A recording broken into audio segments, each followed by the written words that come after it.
fun to revisit a conversation that we had before an event, and now we'll have the conversation after the event. The evaluation of the upcoming rookies for the Philadelphia Eagles. Congrats on getting drafted. Now get to work. It's Kincade and Salciunas, 97.5 The Fanatic. This is Kincade and Salciunas. On April the 28th, I can't evaluate who these draft picks are. There's a reason why guys get drafted in the third round versus the first or second. Yeah. The first two picks they got, I love it. But when I'm hearing about adding depth players, and you keep trading back, so what you're adding is less talented depth players. By your own evaluation, that doesn't make a ton of sense to me. Kincade and Salciunas. John Kincade, Andrew Salciunas. 97.5 The Fanatic and 97.5thefanatic.com. And a good Tuesday morning, Philadelphia. I'm Andrew Salciunas alongside my man John Kincade. Johnny, good morning. It was glorious getting out of the car this morning. Another beautiful day. Every one of you that heads out this morning, I think spring's arrived. Yeah. I think spring has officially arrived, and I think the winter has been left behind us, just like the draft. How do you guys do it getting up at 4 o'clock in the morning every day? I get to sit in my lawn chair at 11:30. You see, every day. That is the positive that people don't think about. Yeah, it's beautiful, man. Except yesterday, I really needed the nap after. I hate Sunday night baseball. I said it before. And no offense, we love our man Tim Kirchin and Buster Olney and everything, but I hate it when the Phillies are on Sunday night baseball. I like it when I can watch another team and then turn it off and fall asleep midway through. Yeah, exactly. I was exhausted yesterday. I got you. So ready to go, and we're gonna have a great day today. So, Johnny, last week, or it may have been 2 weeks ago, I forget exactly when we did this conversation, but it was before the NFL draft. We talked about how we were going to evaluate the upcoming rookies for the Philadelphia Eagles in the 2025-26 season. And we had this conversation well before knowing who the Eagles were going to select. Remember, we had no idea at the time. This draft, we literally had no idea what direction they would go. We all had our guesses. We all thought we may have known how the board would fall. The board didn't fall the way many people expected it to. Hell, the top 5 quarterback on a lot of people's boards went in the 5th round, and Shedeur Sanders. This might be the most against the big boards of the experts that I've ever seen. Could have been. Yeah, it was a crazy draft. Except Andrew DeCecco, who managed to really kick ass. But there weren't many top-tier talented players that people would try to move mountains to try to acquire, right? You obviously had the trade to move up to 2 for Travis Hunter. The Giants stayed put at 3 and got Abdul Carter. And then it kind of just played out the way that it played out. And, of course, the Eagles go against the norm, and they draft a linebacker in the 1st round with Jihad Campbell, and obviously he can play on the edge. There's all kinds of ways that you can utilize Jihad Campbell. Can't wait to talk to Andrew DeCecco, speaking of him later on the show, about how the Eagles could use Jihad Campbell. But before the draft happened, when we had this conversation, we talked about, you and Connor, about how much laid back, a little bit more laid back you would have been with the rookies than I would have been. And it's funny because I'm the NFC Championship or bust guy. You guys are the Super Bowl or bust people. I got ripped for being Mr. Softy. And yet, if we're talking By the way, we have the date of that. It was April 9th. Okay. Because you said take note of it. So April 9th is the day you became Mr. Softy. And Ben Simmons was very happy you took the crown. I'm glad that I took that from him. You took it from him. At least I'm more relevant than Ben Simmons at this point. The rookies, for the Eagles to get back to the Super Bowl, some of them are going to have to play pretty well and in big roles. Now, when you say some, I'm not. Can we start there as far as some? Yeah. Who would be the some that you think? I'm not demanding Miles Hinton to go out there and be a great tackle. But who are they? Let's just frame it for everybody. Jihad Campbell. Jihad Campbell has to be an impact player because he will be. He's Oren Burks. He has to be an impact player. And for all we know, he could be the starter week 1, depending on the health of Nakobe Dean. We don't know. And his health. Nakobe Dean. Yes. Correct, because there was reports that came out yesterday on Jihad Campbell. Andrew Makuba could be your starting safety. Nobody should lock in Sidney Brown as the starting safety next to Reed Blankenship. I've never really been the biggest Sidney Brown fan. Or Reed Blankenship fan. Correct, but I trust him more than I trust Sidney Brown. Sidney Brown is like Paul Reed to me on the football field. Wow. Has raw ability. Okay. Has the athletic ability. May not necessarily know how to play his position correctly. and he does a lot of dumb things on the field, like how Paul Reed does a lot of dumb things on the court. Okay. Andrew Makuba could beat him out, and if that's the case, then I need him to play well year one as the other safety who is replacing Chauncey Gardner-Johnson. How about as a first-year player who is a first-round draft pick, a second-round draft pick?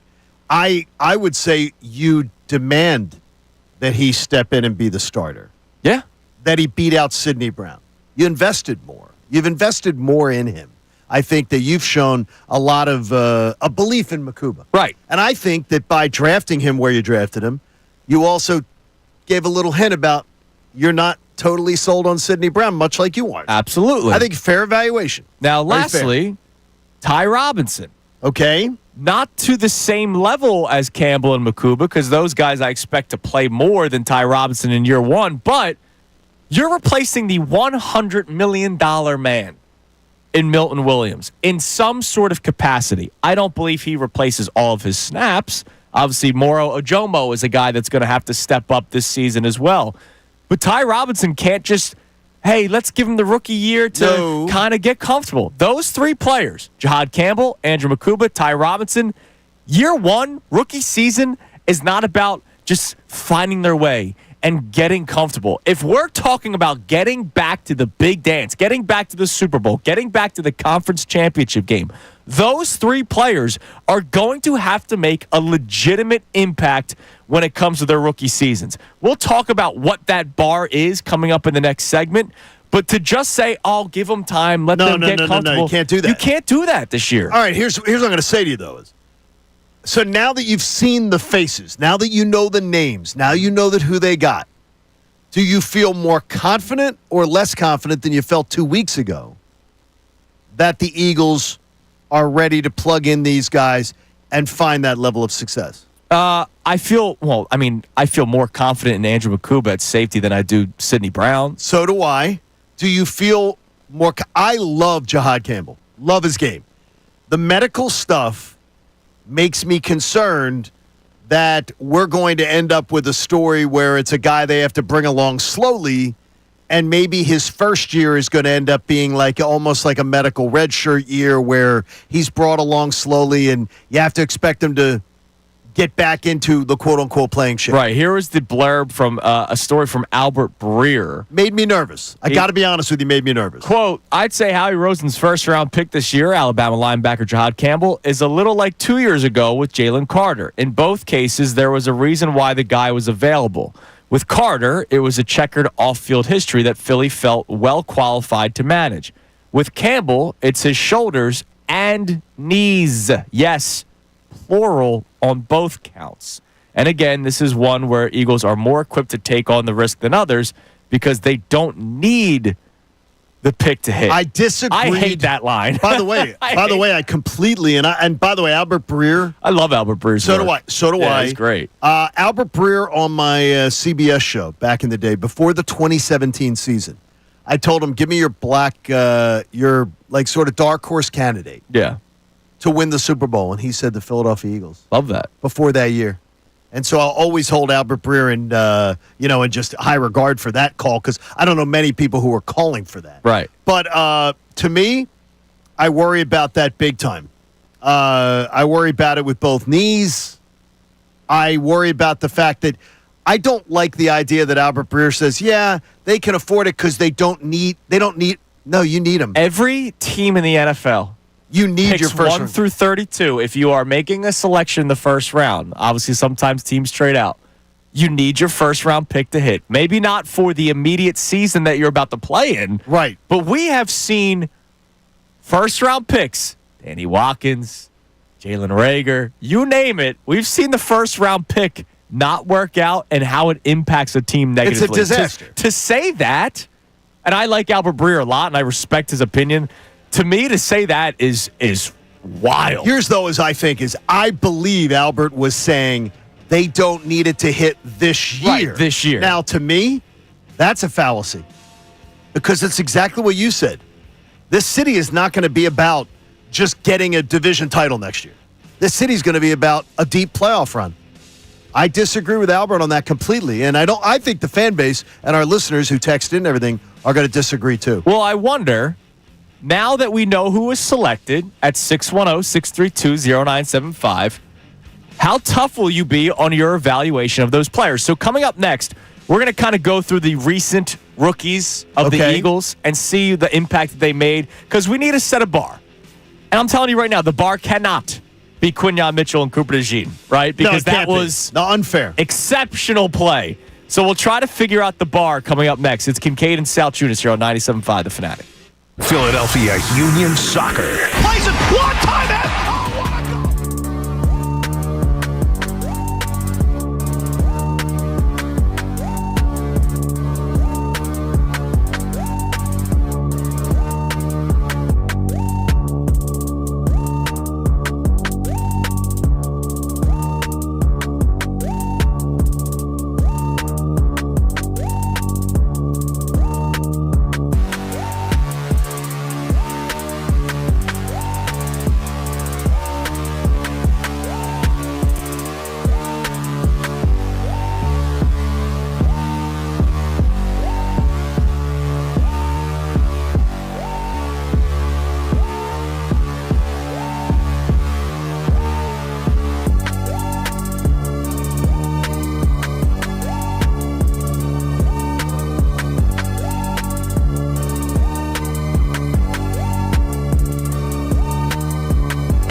Salciunas, 97.5 The Fanatic on this Tuesday morning, talking about the Eagles rookies at least the first three picks, Jahad Campbell, Andrew Yeah. Makuba, Ty Robinson, how will you be evaluating these three players during the 2025-26 season? And again, we had this conversation a couple of weeks ago before the players were selected, but we didn't know, were they going to draft a backup offensive lineman to Lane Johnson? Which right? totally changes the math.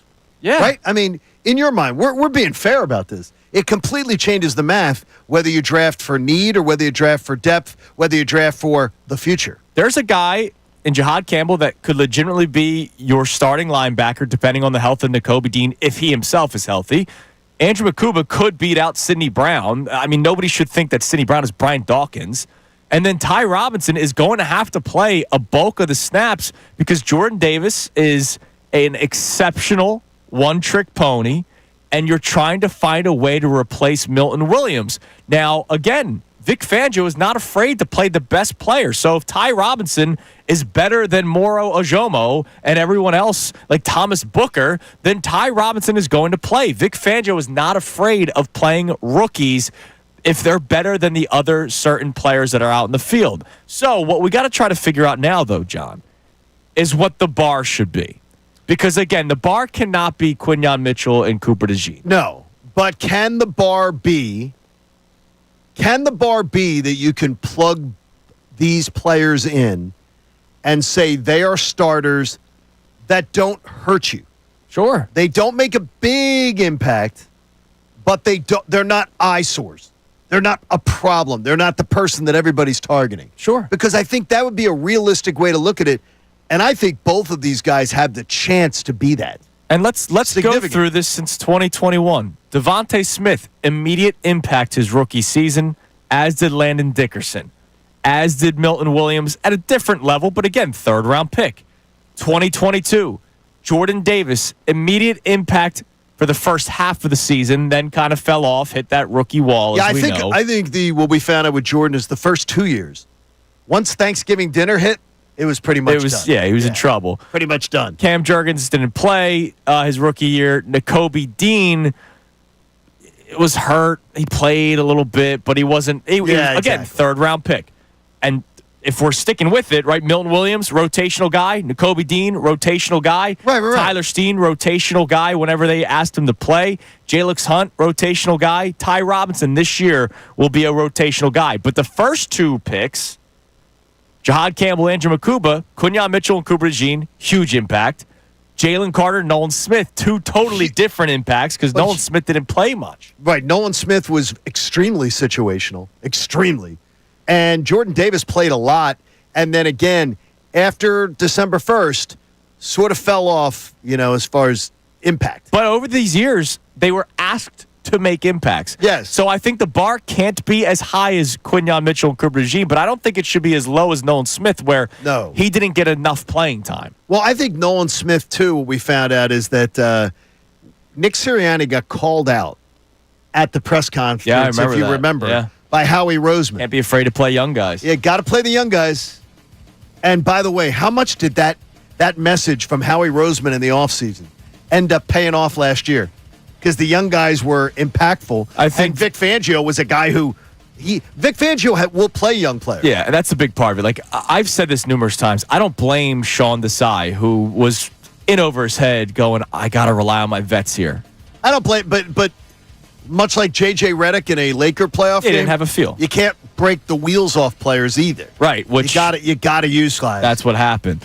All right, so you can chime in 610-632-0975. How tough will your evaluation be on the first three picks? Jahad Campbell, Andrew Makuba, Ty Robinson. You can speak on them differently, but those are the three guys we're focusing on because those are the three guys that are expected to play the most out of this draft class. Also coming up next, some Eagles were together yesterday, Johnny. Some were not. Others had scheduling conflicts, and unfortunately, but as expected, many on social media were angry no matter what side of the coin you fell on. What difference does... That's every day. We'll make this an Eagles conversation next. It's Kincade and Salciunas, 97.5 The Fanatic. Fanatic Sports Update. Weekdays. What's next on the agenda for the Birds? I'm Brendan Gunn with your Fanatic Sports Update.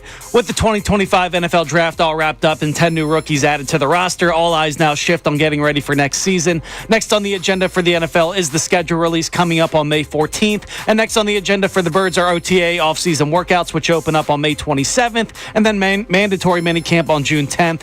Yesterday, though, the team put a bow on the 2024 season at the White House, but Lane Johnson focused all the focus towards 2025 and said the Eagles are ready to begin their road to repeat. I want to thank Mr. Lurie just for creating a championship organization and culture. Howie Roseman putting the time in, everybody on the coaching staff. Just what a wonderful season it was, and we're not done. We're ready for another round. So.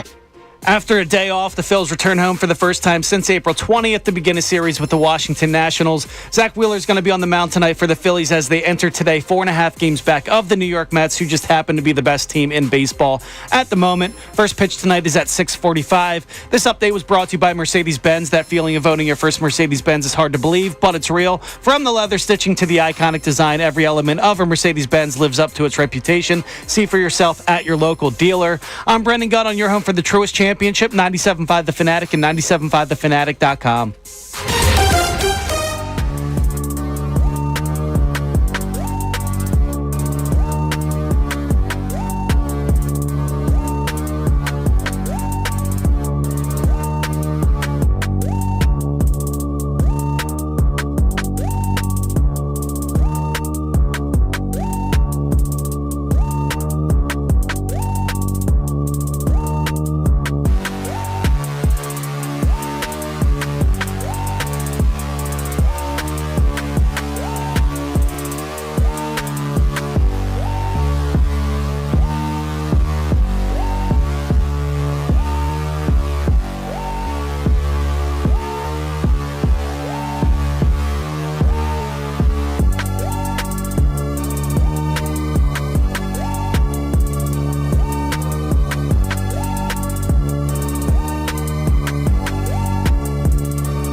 first topic is about the first 3 picks the Eagles made during last weekend's NFL draft. Jahad Campbell, Andrew Makuba, Ty Robinson. 3 guys that you should expect to make legitimate impacts as long as they don't poop the bed in training camp, right? And they earn certain positions, the positions that we expect them to, either starters or important rotational players. How, I don't want to say harshly, but how tough will you be on your evaluation of those 3 players? And no, you shouldn't call them a bust if they don't play to an extreme level in year 1, but you also shouldn't do the whole, it's only week 8.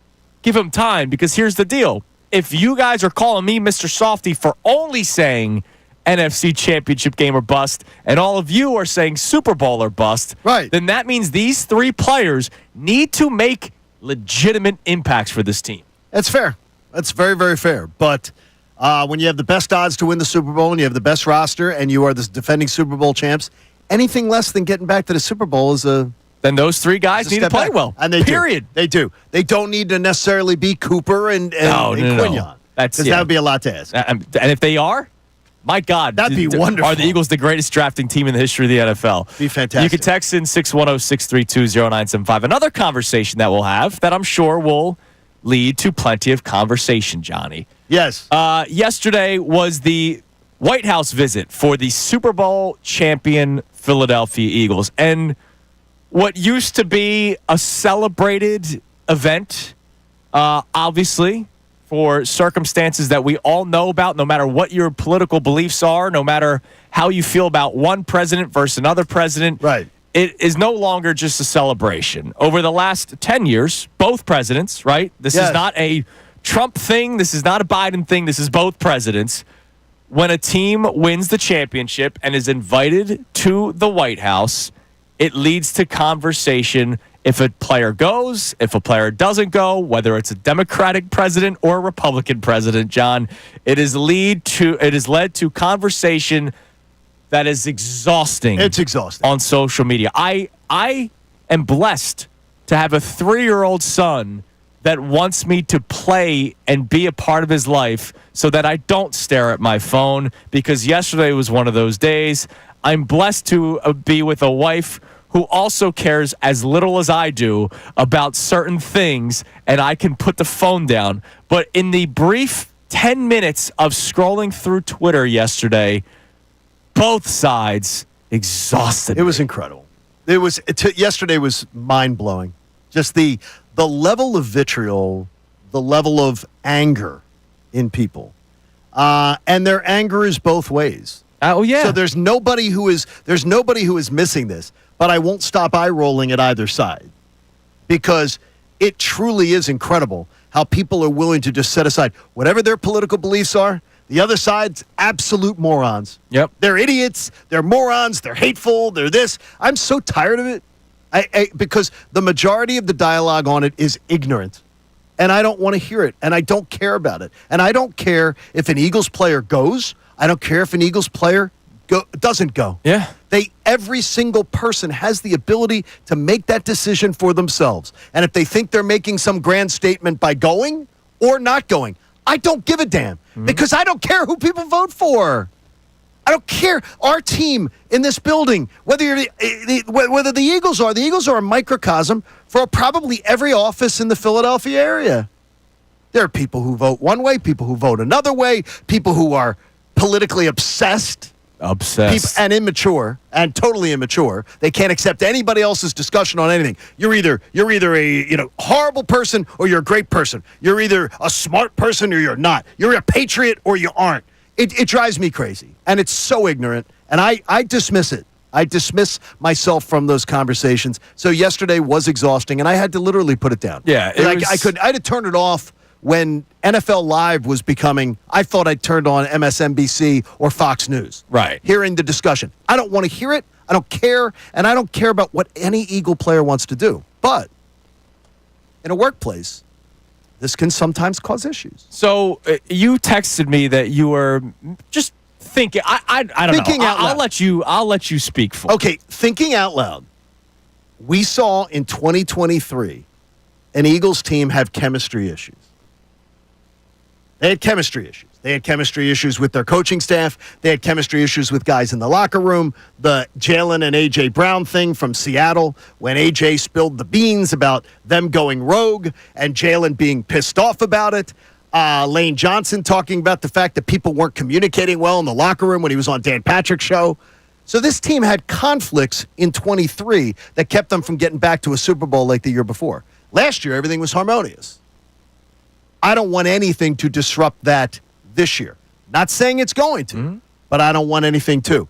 And if professionals in any walk of life let politics destroy themselves or destroy their office setting, I would tell you you're the biggest fools out there. Because they, whether they're on one side of the political fence or the other, if you think they care that much about you, you're the fool. Yeah. Now, you're the fool. To talk about your potential concern. Yeah, just about potential concern about chemistry. I believe I am one of few people. I don't know how the percentage breaks down. You know that you're a Democrat. Somebody knows that you're a Democrat. Somebody knows that you're a Republican. Right. You would never be able to tell working with Andrew Salciunas. You have no idea. Like Gunner, would you ever be able to tell seriously? Nah, you can't tell, and that's the good part, because you guys are both great guys. You can't tell either way. Good luck. All right? Because here's the deal. Anytime something political happens, right? Right.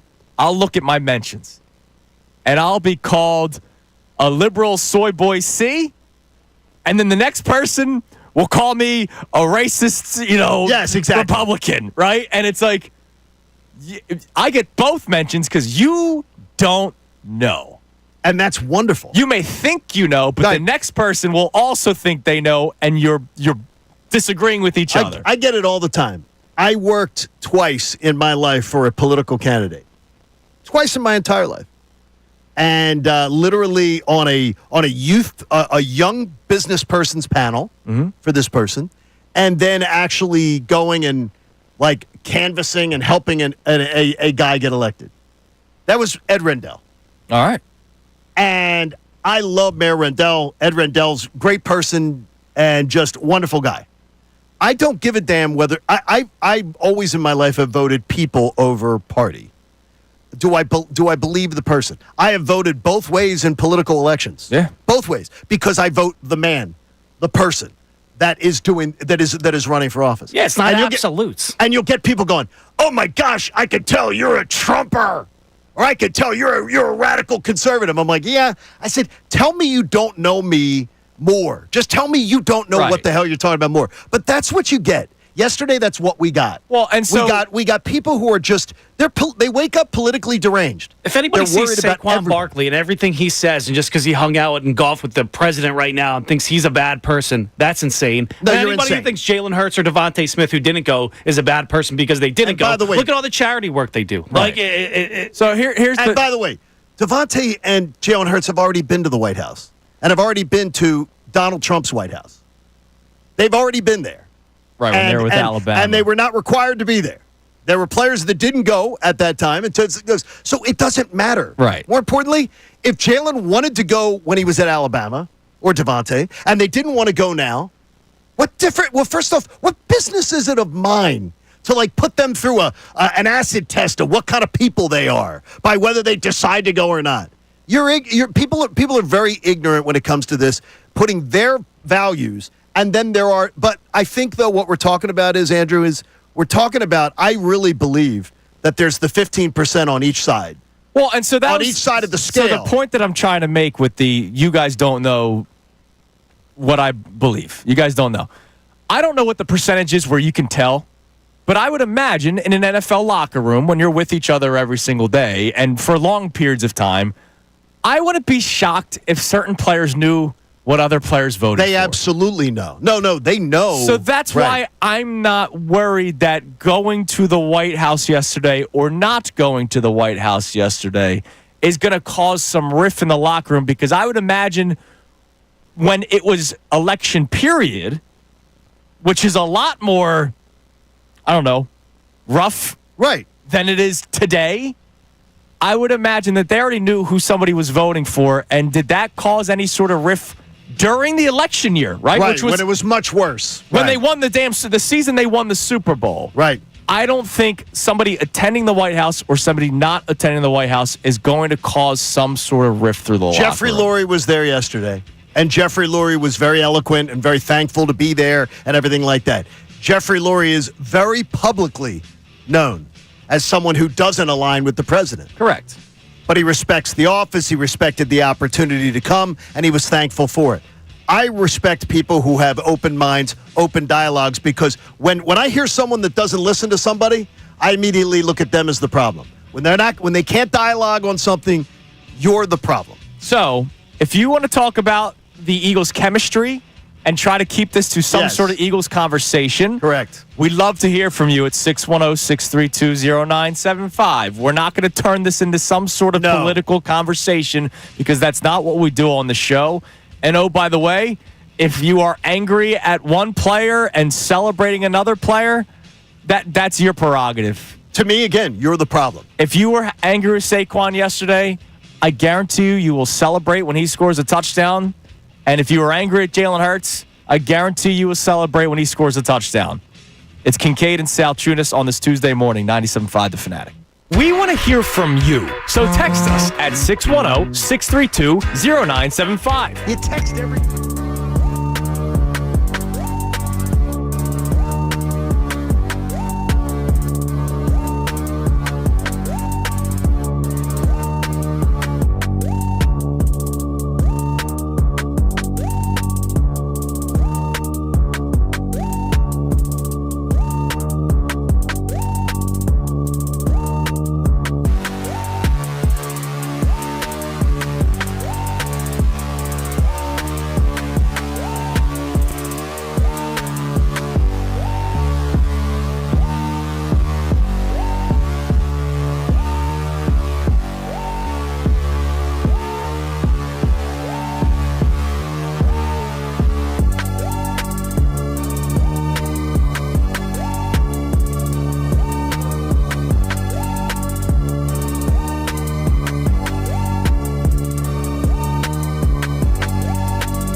has blown up during the last segment because we talked about the White House visit or non-visit, depending on what the player's decision was, their personal choice.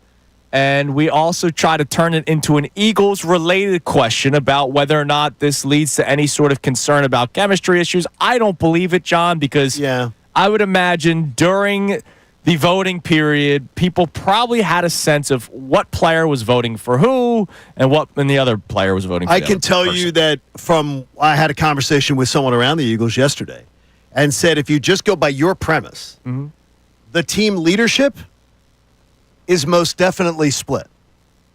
The guys who are the most visible team leadership are visibly split, but they don't let it affect their brotherhood. No. Because they're actual mature adults that can realize that there are broader things and that don't blindly go, well, everything's great about my side and everything's bad about yours. They're mature about it. But it is absolutely a divide. I know this. You said about an NFL locker room.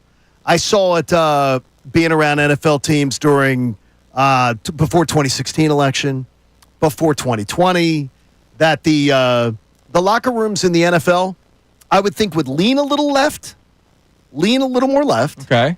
But I would say it's around 60-40 left. That. Major League Baseball clubhouses, I would think lean more 70-30 right. Okay. Again, I don't care. Like, I don't go, wow, who'd Bryce Harper vote for? Right. Like, wait a minute there. Who this? And I can tell you this. I know this for a fact. There are some Eagles that would surprise you.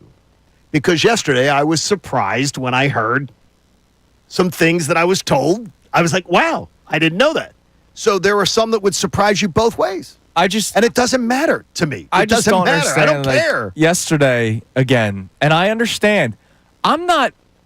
If somebody is really into politics and they're actually bothered by certain things that go down, if you follow it, you study it, all that kind of stuff. Right. That's your prerogative. That's your thing. I love sports, right? So I will debate you till I'm blue in the face about whether or not the Sixers should keep Joel Embiid, right? Because that's what I care about. I'll tell you that you could be on CNN or Fox News with that topic. That's what I'm focused on, right? Yes. I don't dive deep enough into politics to be able to talk about it with other people. The only person I communicate when it comes to politics with is my wife. That's it. We have worked together as a show, our show unit, and I include Connor in that, who did a great job yesterday in the afternoon. Yes, he did.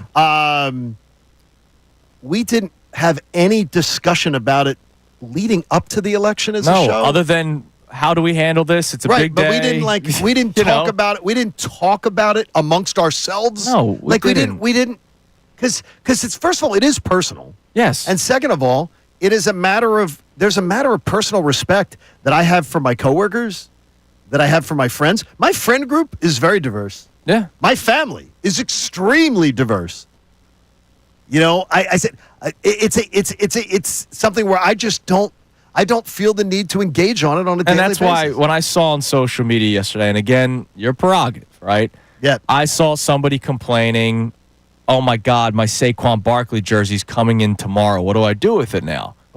And then I also saw the very next tweet was, oh, what do I do with my Jalen jersey? And it's like, you act like a grown adult and realize that people have different understandings in life, different motivations in life, different backgrounds in life. So what are the people saying? You have a busy day today, Brendan. Yeah, Brendan, how is it? B Gunn is obviously producing the show today and operating the text board. So I imagine there's a lot of people chiming in, and what's it sound like? I would like to try to have adult conversation. Try to keep it sports, but we can have adult conversation. And then, of course, we have our draft discussion as well. I love that. Yeah, we got a first-time texter, Jackie, checking in, saying this whole White House thing to me is a bunch of BS. Are you as a human losing sleep over Saquon being there or Jalen Hurts not being there? What, are you going to burn their jersey next? Grow up, get over it. Let professional athletes be human too. They can make their own decisions. I can't wait for week one. I could hang out with Jackie. I really could. There's people that I love, and I mean people that I love, capital L love, whether it be family and friends. There are some of them that I literally, they know I follow them on social media, but I really don't because I have them muted. Yeah. Because I can't handle them. Because they wake up every day angry, and I've got it in my bloodline. I've got it both sides. In my friend group, I've got it both sides. In the people I grew up with, I've got it both sides. Yeah.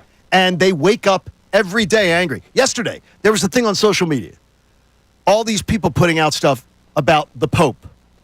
There was this fake quote, this giant thing that the Pope wrote something when he was in the hospital dying. And he wrote, there are more honest prayers being said inside hospitals than there are inside of any church. It was a completely fake post that was being attributed to the Pope. And I saw all these people on my timeline sharing this fake tweet. It took me a minute to research it going, the Pope never said that. First of all, the Pope was in no condition to be issuing long edicts when he was in the hospital dying because he could barely get a word out. And I'm like, what is going on here? It was totally fake. Yeah. It came from a Reddit post in 2014. No, of course. You don't remember Abraham Lincoln's famous quote, don't believe everything you read on the internet? Yeah, I saw that on the internet. Exactly. And so I'm going, are you kidding me? And they're both saying, so I literally put it on mine yesterday going, I was just shocked at the amount of people who, my friends, and family, who aren't Catholic, for one thing, or who aren't practicing Catholic, who are then deciding, hey, see what the Pope said? He didn't say it. And I'm like, folks wake up obsessed every day. If you're going to lose your happiness over the Philadelphia Eagles over this, like you're still going to be there in September wearing the same that's why I keep on saying I can't wait for week one. Because I can't wait either. Like yesterday, I knew yesterday was going to be exhausting, and that's the sad thing. You called it yesterday. You said, "Oh, today's going to be." I knew it, and again, regardless of which side you lean, or it's not even a lean for a lot of people, it's which side you're cemented in. And look, everybody has the right to their opinion, the right to their belief. I just wish this is the I have to dream about these days. I wish we could have normal conversations again. The thing is, though, we all have a friend group around here with our camaraderie of this show. And I know your best friends. You talk about them, how much you love them. I love mine. We people can find people that don't wake up every day and have to have this dominate their life. And that's why I'm friends with the people I'm friends with, man. All right, coming up next, we'll continue to check our text line because I know a lot of people want to talk about this. And look, we're not going to try to silence anyone. If you want to talk about it, feel free. It's just the over-the-line stuff is going to be kept out of the show. Correct. Because there was a lot of over-the-line stuff. Talking about burning jerseys and stuff yesterday. You're just foolish, in my opinion. My opinion, Johnny. So we'll reset today's topics coming up next. Also, the Phillies are back in action. You only have 2 more days to say something, Johnny. It's Kincade and Salciunas, 97.5 The Fanatic. Fanatic Sports Update. What's next around the NFL? I'm Brendan Gunn with your Fanatic Sports Update. With the 2025 NFL Draft all wrapped up with 10 new rookies added to the roster for the Birds, all eyes now shift towards getting ready for next season. Next on the agenda for the NFL is the schedule release on May 14th in a couple of weeks. And then next on the agenda for the Birds are the OTA offseason workouts, which open up on May 27th, and then mandatory minicamp, which opens up on June 10th. Yesterday, though, the Eagles put a bow on their 2024 campaign, but Lane Johnson shifted the focus towards 2025 and said the Eagles are ready to begin their road to repeat. I want to thank Mr. Lurie just for creating a championship organization and culture. Howie Roseman putting the time in, everybody on the coaching staff. Just what a wonderful season it was, and we're not done. We're ready for another round. So.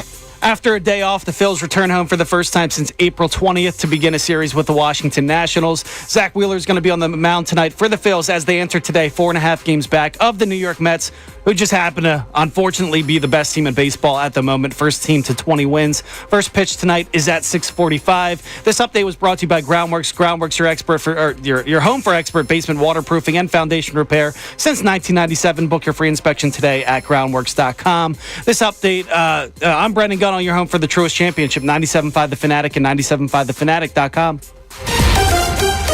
Philadelphia Sports.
as well on our text line at 610-632-0975 because we started the show off talking about the evaluation process of 3 upcoming rookies for the Philadelphia Eagles. Jahad Campbell, Andrew Makuba, Ty Robinson. Those 3 players you should expect to make an impact for the team this season. The bar that you want to set for them, go for it. But we're just trying to say that the bar should not be as high as Quinyon Mitchell and Cooper DeJean, 2 finalists for Defensive Rookies of the Year. That we've never and to have 2 of those guys in 1 year is crazy. Oh, unbelievable. The bar also shouldn't be as low as Nolan Smith, his rookie season. Obviously, last year he was tremendous, but his rookie season, he did not play all that much. You need Jahad Campbell maybe to start week 1, depending on the injury status in Nakobe Dean. Andrew Makuba could beat out Sidney Brown for the other safety spot next to Reed Blankenship.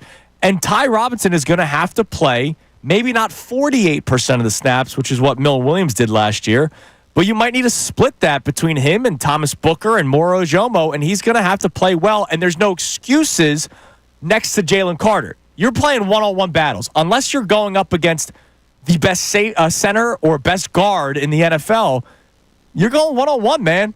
You got to win those battles every once in a while. I did. I was reading yesterday because I don't know much about Ty Robinson and didn't watch a lot of him. So I'm watching some video on him yesterday. And then I'm reading some of the stuff out of Nebraska. So I would just say to anybody, I want to take a little bit of a deep dive. There's some nice stuff that's been written about him, long-form articles that were written back in Nebraska.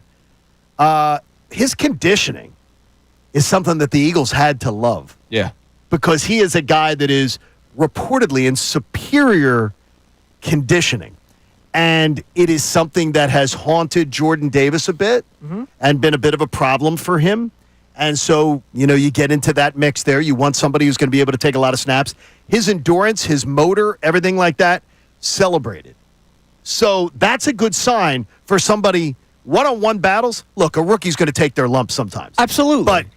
But the fact is, the Eagles probably looked at that and said, he's going to be able to handle the physical workload. Right. Of being able to be in condition to do what we're asking him to do. Right. And I'm speaking of Ty Robinson stories. I have an NBC Sports Philly article to give you around 7:40 today because it's going to make people fall in love with him even more. Also, we're talking about the visit to the White House yesterday. We're trying to keep it Eagle-centric. Yes. Right? Whether or not you think there could be concerns of chemistry, I don't, because I think people already know who they're with each other every day. They all know. I was assured yesterday. I'll read you the exact text because it spelled it out. Okay. Okay. Is there any? This is a person very well connected. Is there any reason for concern that there will be chemistry issues like the team had in 2023 in 2025 because of any of this? And here's what it is. If anybody thought politics was going to be a political issue that was going to disrupt this team in 2025, they didn't watch this team during the election year. It was a non-factor. Everyone knows who everyone voted for in that locker room. It's very clear, and it's very respectful. Yeah. Bottom line. I'm not worried about it at all. I'm very, very confident that the information's correct. Yeah. Oh, by the way, one thing quick. Please. So Liv has graduation coming up a week from Thursday. Her graduation speaker, Gunnar, guess who's her grad speaker at Klein College graduation? Who's coming back? Who? No, Merrill Reese. There you go. Liv, That's awesome. Liv's when she wakes up this morning, she's gonna be happy to see that. So Merrill Reese will be there, and that'll be awesome. Is it bad that I don't remember who spoke at mine? You don't remember? Neither does Merrill. See, my big one, that's terrible. My big one, the big graduation, we had Senator Arlen Specter was for the big graduation. Okay. And for the small graduation, it was a grad a gentleman who ran an advertising firm within town. So it wasn't like a star name or anything like that. They didn't trot out the Kevin Nagandis of the world. Yeah, I don't think. I don't know. I'll try to. Yeah, I find had out some who it like was. CEO come and speak at mine, and Yeah. Did it get you down a little bit? It's no fun. There you go. All right, you're listening to 97.5 The Fanatic, WPEN, WPN HD1, Burlington, Philadelphia, BZ Media Group Station, broadcasting live from the Comcast Business Studio, powering possibilities. And no, we're not trying to silence anyone either when it comes to this White House discussion. So We're just not talking. We will not talk politics with you. No. I don't care about your personal politics. I respect that you have your views. We Absolutely. respect that we have ours. But we don't do a politics show. And we're not doing a politics show. No. Just not going to happen. Now, give us a text, and then we're going to get into a Phillies discussion that may be as heated as politics, for all I know. Go ahead. Yeah, we're going to keep it football back to the main topic today right now. And this text could be ambiguous, depending on what your view on it is, because he doesn't really say his opinion. He just says this. We had the same situation with Nakobe Dean as we do with Campbell. Just he fell to the third round instead of later in the first, and look what happened to him. Is he talking about injury prone, or is he talking about he panned out? Is he talking about the third year injury. panning out, or is he talking about injury? Yeah, Probably I the can't injury. tell. Well, it's not the same. It's not the same as Nakobe's. I mean, we don't know if it's going to end up being one like Nakobe, but it is not the same. Different situation. Yeah. So, and look, something to keep an eye on. That report from Albert Breer is kind of concerning, right? That It both is. shoulders and knees have issues, but you don't think the Eagles know that? Like, that's my thing.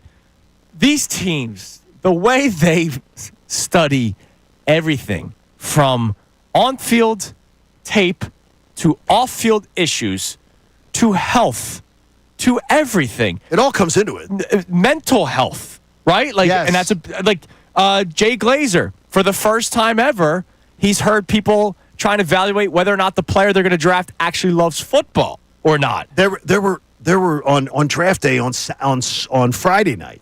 They did a thing where 17 teams had some sort of evaluation of how much you love football. Right. More than half the league is saying, can you imagine if Scott is interviewing people to come in here to work at the Fanatic, and he's interviewing people and he has to do, I got to really understand if they love sports. Right. Like That'd it's be- like that's it's nuts. Yeah. to me it seems crazy, but with the money the kids make, Well, yeah. And then just the God-given ability where, I mean, we've seen players play, they get their second contract, and then they retire, right? Like, Yeah, we've they've seen known, guys right. retire before the age of 30 because they don't feel like getting beat up anymore. I can't blame people for that. I'm telling you, this is Calvin Johnson. Saw Calvin from high school, Yeah. draft, then go to Georgia Tech, where he was just spectacular, and then play in the pros. I said it from when he was drafted. I think Calvin Johnson is going to get out of football as soon as he can.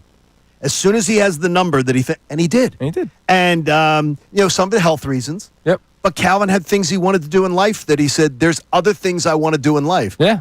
So I didn't look at it that he doesn't love football, but I looked at it as football wasn't going to be the end-all thing in his life. Right, exactly. And by the way, I sort of respect it. I get it. I respect it, but I don't know that I'd want to draft somebody. You want to draft Calvin Johnson. Right, you absolutely want to but draft you Calvin would, Johnson. but you go, wow. Like, I don't know that I want a guy who tells me, well, the things I do in life are bigger. Right. All right, Phillies begin a series with the Nationals today. So, Johnny, I have to say something because people only have 2 more days left to say the following. What's that? It's only April. Oh, yeah. All right? You have 2 days left to say it's only April. Now, Phillies won their series against the Cubs. Very, very good series win against a pretty good Cubs team. Phillies are the better team, I think the Cubs but the Cubs were playing hot. The Phillies were not. Cubs are a team you may meet in October. Yeah, they're going to win their division. I think The they'll be Central there in stinks, October. but the Cubs are the best team of that division. If you're a wild card, there's a chance you're playing the Cubs in Chicago. Absolutely. So the Phillies take 2 of 3. That does not all of a sudden solve all the issues that we have seen, right? Just winning one series. I want to ask this question for the audience, and obviously I want us to discuss this on the show at 610-632-0975. Because you only have 2 more days to say it's only April, and miss me with the it's only May. When do you need to see them start playing consistent good baseball? I'm not saying elite, like 10-4 every single game like they had on Saturday against the Cubs. I'm just saying you win a series here, all right, you might drop the next one, but then you win the next 2. They're a good baseball team. World Series expectations, right? Like that's what it's been since the start of the season. I'm not missing anything, You're right? not missing a World thing. Series or bust, and NL Championship Series or bust. That's what we've been talking about. You're not missing a thing, dude. So the Phillies are back in action tonight. And even though it's April 29th and only April, They got to start winning some baseball games. Now, here's the thing. They're playing Mackenzie Gordon night. Last time they faced him, he struck him out, 16 times? That was a crazy day. Crazy day. I can't see that happen again today. I don't, but I have your number for you. You want an actual date? Yes. I won't see you this date. Okay. I will not see you because Memorial Day I will wake up at my own house and go play golf or something. Sounds good. May 26th, Memorial Day. They need to be playing consistent. Because by then, I will check the standings on Memorial Day and take it into consideration as being legitimately, I've seen a third of the season played. Yeah. By that point, I will have almost seen a third of the season. I can say with better than 30% of the season done, I can tell you I'm going to have an opinion on where I think the Phillies are going. Now, strangely, in 2022 and 2023, the opinion I had on Memorial Day, they exceeded it. Right. So it doesn't mean that my eyeballs are that great on Memorial Day, but that's when I want to see at least the consistent brand of ball. So to me, that gives the Phillies another 4. It gives me another 4 full weeks of baseball, Okay. and I get to see 4 weeks of baseball for things to roll round into shape, and and this team to come together. Like I heard yesterday, Bill Colarulo mentioned that Bryce Harper's been struggling the last couple games, and I'm like, yeah, I'm not worried about him. Right? He doesn't hit my even brain. Bryce Harper could be bad till August, and I'm still expecting him to become Bryce Harper at some point. But like the Trey Turner conversation that we had yesterday, like at what point does he start playing a little bit more consistently good, which we did see for a lot of stretches last season. We just haven't seen much of it this year, even though he had the big night on Sunday. The bullpen, however, like Jordan Romano having one good outing the other day is not all of a sudden making me breathe a sigh of relief that he's back. Like, I need to see him, like, now start pitching consistently. I do. But I'm not, I love what you say there because I think you really sum it up perfectly. I have no concerns about Bryce Harper. No. Like, Bryce Harper doesn't even register with certain guys have longer leashes. Fair or unfair? I think it's totally fair. Honestly, Schwarber doesn't bother me. And by the way, Schwarber had his best April ever. Right. He's having his best April ever. Castellanos doesn't bother me because, as far as worrying me. Yeah. Now, Bohm has turned, like the last week and a half has made me say, okay, I'll work it out. Stott, same thing. Yeah. It's all coming around. That's why you can't consume baseball like football. But I'm curious to hear from people, at what point do you need to see them play consistent, good baseball? I'm not saying they have to go on a 15-game winning streak. Just start looking like a damn good baseball team, which before this series with Chicago, they didn't look like one. No, they didn't. Miami, they didn't look like one despite winning the series. New York, they looked horrible. And game 1 of the Cubs series, they didn't look good. So at what point do you need to start seeing them play consistent, good baseball? Answer that question for us. Coming up next, we'll talk more about the Phillies, who need to start putting together back-to-back series wins. Is there a weapon that could be coming back this week? And if so, how does that help? It's Kincade and Salciunas here on 97.5 The Fanatic. We want to hear from you. So text us at 610-632-0975. You text every day, so why not text us?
Brendan Gunn said in my ear, wow, that was a quick hour.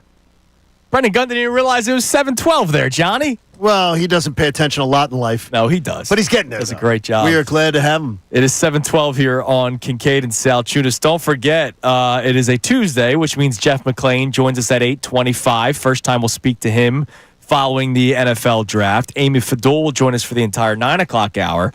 And we needed to check in. Yes, we do need it to check in. We got to break down some of these draft picks with him. We won't go every single player. Is he wearing like a black armband? Is he in mourning right now? About? The draft's over. Oh, yeah, probably. I mean, it's like I guarantee he's already breaking down tape for next year. Oh, he's plotting his rookie diary for 2025. Yes, he is. No, he's good. But he does. He also told us, I think, training camp's his favorite. Draft second favorite. We'll have to confirm. Well, I think he said training camp's number one. I know for he him. loves finding the stories in training camp. Right. So that could very well be. Andrew DeCecco is going to be joining us in the next segment coming up at 7:25.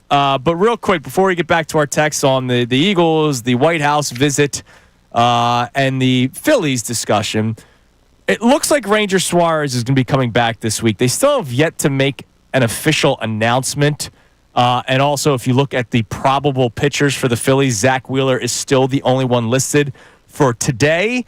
The series continues tomorrow and Thursday. So my guess is the fact that they haven't been announced yet, they're just kind of waiting for the official word on Ranger Suarez. So Taiwan is pitching on Thursday. Okay, you have that. You know that for a fact. Taiwan he's pitching Thursday of the Nats series. So it's Wheeler, blank, Walker. Right. The fact that Walker's getting another start did surprise me a little bit. Unless, is this a six-man rotation? I know that it's been adamant that Ranger Suarez is not returning to be a bullpen arm. Ranger Suarez can't be a bullpen arm. I've heard people saying that, put him in the bullpen because he's done it before. He's coming off his third back injury. Right. You can't have him getting up and down, up and down, up and down 5 days a week. Unless you use him for a specific role, but then you're not using him to his best abilities, which is why maybe come playoff time, you can do that. But here's the deal. If you don't go six-man rotation, Taiwan Walker has been adamant about not liking to pitch out of the bullpen, right? Like, he's been adamant about it. He does not want it. No, he does not. And so I get it. Look, there's probably somebody going, what do I care about what Taiwan Walker says? If it's a comfort thing, it's one thing if he goes, I like starting over being a reliever. I get it. But if it's a comfort thing, guys are used to their routines, right? A starting pitcher is out there 2 hours before an outing. A bullpen guy just needs to get up and start chucking and being ready. If Walker can't tune up like that, is it a wasted spot? Well, the one thing is that, too, they're trying to find out, too, about Christopher Sanchez. With the tightness. I mean, the fact is they don't know when they don't know is he going to be ready to come back? Is he just going to miss one start? What's that? I'm just saying, like, when everybody's around, what do they do? Well, they don't go, Taiwan Walker goes to the bullpen. That would be my guess. And so what, he's just long reliever mop-up guy? That's what he is. Because Taiwan Walker's not oh, man, there's two guys on base. We need to get him out. No, but Let's bring in Taiwan Walker. I think Taiwan Walker would be the Ranger Suarez night where they almost are piggybacking, where he comes in. And what does that mean for Joe Ross? He's gone? No, but Taiwan gets the 6th and 7th. Look, imagine being Ranger and you're seeing Taiwan Walker coming in with the one-run lead. Like, you're like, what are you doing today? Taiwan Walker, I'm just going to say this again. We're almost to May. Taiwan Walker's half the ERA of Aaron Nola. Let's not make it that it's garbage juice. It has not been. If you throw out one inning, he's got an ERA below 2. 1 inning. Do you believe that, though? Oh, guess what? I'm tired of that. Like, I hate that. You shouldn't be. You want to go, someone has a narrative on the guy, and then he goes out and exceeds all expectations except for one freaking inning. It's been a month. Like, it's 22 innings, though. It's not I understand. But instead of holding on to the narrative, why don't you say every inning but one, Taiwan Walker has exceeded your complete expectations. And hopefully we don't need him for anything of significance and importance. But acknowledge the fact he's pitched better than Nola. Yeah. Decidedly better than Nola for a month. So let's be honest about this. He's had one bad inning. Yeah. And one. Sometimes it's also a manager's job or a GM's job to realize when Oh, no, I don't want him to be counted. playing with fire may be, No, I get that. I don't want him to be counted on. I am not saying he's got it all solved. But I also think I think it's crappy. And I think it's very sports radio-ish to go, this guy sucks, this guy sucks, this guy sucks. And then all of a sudden, he's out pitching. He has outpitched many of your pitchers, almost all of them. And nobody, we know what he is. Yeah, but the numbers in the eye test do look a little bit different. Like, he's gotten out of some jams, right? Like, credit towards him. Who has it? Zach Wheeler has too. Yeah, but come on. No, I'm saying is that every pitcher has that. Zach Wheeler's been giving up meatballs. I'm not at a rate that we're not used to seeing. I'm not waiting for when Walker may hit where we expected him to hit. It could very well happen. I hate it when narratives exist in sports talk radio, and then when a guy literally exceeds every narrative, it's, well, we still know what he is, and we still know he's going to crap out at some point. Though I do expect he's going to come back down to earth, he's had one bad inning. Yeah. One bad inning all year in a month. You got to manage it so that crap doesn't happen. Yeah, well, you're hoping to. It happened in one inning. He's been fantastic otherwise. He's thrown up zeros in over 85% of his innings. That's ridiculous. I mean, seriously, give the guy a little credit. Every hitter's trying to go yard. Yeah, exactly. Yeah, that might actually be part of it. That's they're doing that against a lot of our pitchers and some of our big-name starters. Yeah, and those going yard all the time. Those big-name starters will come back down to earth in a good way. Hopefully. I'm worried about the other way for Mr. Walker. I don't think with Nola. He's been leading Major League Baseball and giving up meatballs great outing for a against long the Cubs. time. He did. He did have a great outing. That's the that's the outlier of not giving up meatballs. So far this season, yeah. There's the outlier. All right, coming up next, Andrew DeCecco. We break down some of the selections for the Philadelphia Eagles, and we'll ask him, when it comes to the evaluation process of these three rookies, Jahad Campbell, Andrew Makuba, Ty Robinson, how close you have to keep an eye on them because they need to play big roles this season for the Philadelphia Eagles. It's Kincade and Salciunas on this Tuesday morning, 97.5 The Fanatic. Fanatic Sports Update. Closing the chapter on the 2024 season. I'm Brendan Gunn with your Fanatic Sports Update. With the 2025 NFL Draft all wrapped up with 10 new rookies added to the roster for the Birds, all eyes now shift towards getting ready for next season. Next on the agenda for the NFL is the schedule release on May 14th. And next on the agenda for the Birds are the OTA off-season workouts, which open up on May 27th, and then mandatory minicamp, which opens up on June 10th. Yesterday, the team put a bow on their 2024 season, but Lane Johnson shifted the focus towards 2025 and said the Eagles are ready to begin their road to repeat. I want to thank Mr. Lurie just for creating a championship organization and culture. Howie Roseman putting the time in, everybody on the coaching staff. Just what a wonderful season it was, and we're not done. We're ready for another round. So. After a day off, the Phils return home for the first time since April 20th to begin a series with the Washington Nationals. Zach Wheeler is going to be on the mound tonight for the Phils as they enter today's game 4.5 games back of the New York Mets in the NL East, who the Mets just happen to be the best team in baseball at the moment. First pitch tonight is at 6:45. This update was brought to you by Rapid Radios. Rapid Radios are instant push-to-talk walkie-talkies offering national LTE coverage. For a limited time, go to rapidradios.com now for 60% off and free UPS shipping. Add code radio and get an extra 5% off at checkout. I'm Brendan Gunn on your home for the Truist Championship, 97.5 The Fanatic and 97.5thefanatic.com. Vacation.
7:25 here on Kincade Salciunas, 97.5 The Fanatic. NFL news during the commercial break. George Kittle and the San Francisco 49ers agreed on a 4-year contract extension, $76.5 million, 40 of which is guaranteed. He's the NFL's highest paid tight end. Remember, there was a time where Dallas Goedert and George Kittle were always kind of in comparison. Kittle, obviously, on the field much more than Dallas Goedert, but and we know more impactful. Well, when Dallas Goedert is at his best, he's a pretty damn good tight end. Now I know that I like him more than other people. Okay, you so do. Nobody. I know there's some bias there. I don't think anybody in NFL circles I take talks George about Kittle them over in the Dallas same Goedert. breath. They're Goddard's a level below. Yeah, but I don't think it's like a steep level. I don't think he's going to get that kind of money. No, I'm talking about how about talent. this? He doesn't deserve that money with the health, with his injury issue. But here's what I'd say to you too: the NFL's spoken on Dallas Goedert. Yeah, every team knew he was available.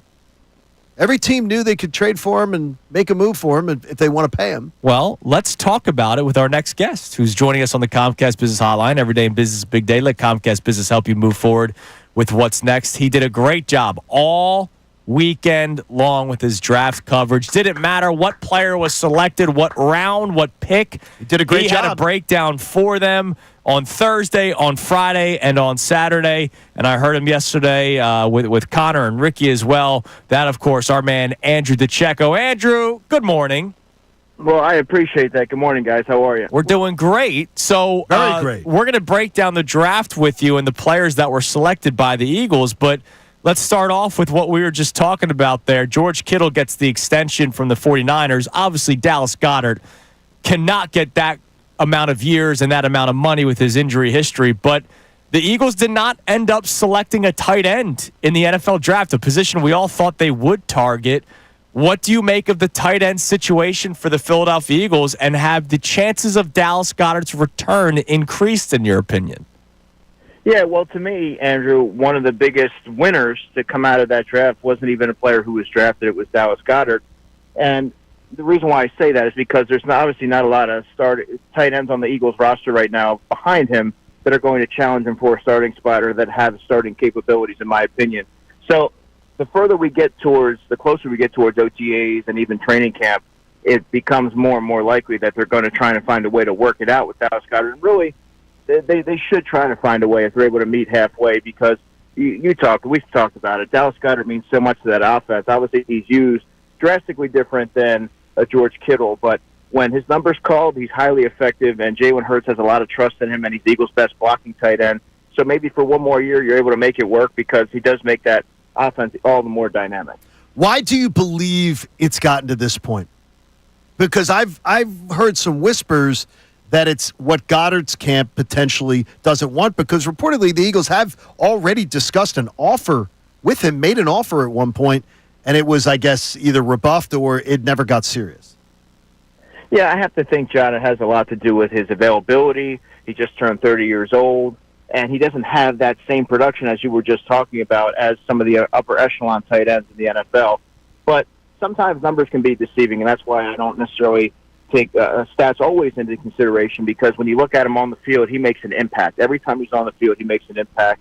I would argue that two of his best games happen to be in the Super Bowl. In Super Bowl 57, we don't talk about that, but he was making sideline catches and being that security blanket for Jalen Hurts. So he does a lot of things well, but I just think the rest of the league is probably a little bit hesitant to offer him a lot of money or really be in the mix to get him because of his availability history.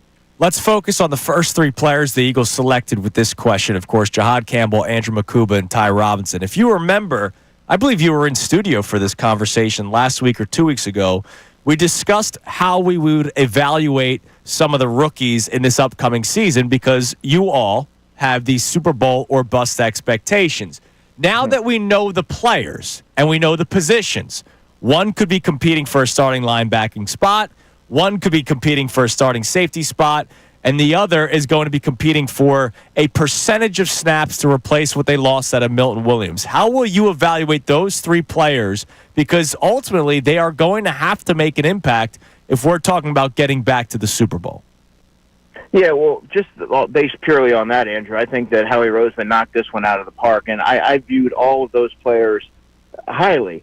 in their respective positions. And I think Campbell's going to be an early impact player, whether that's rushing the quarterback off the edge or playing off-ball linebacker.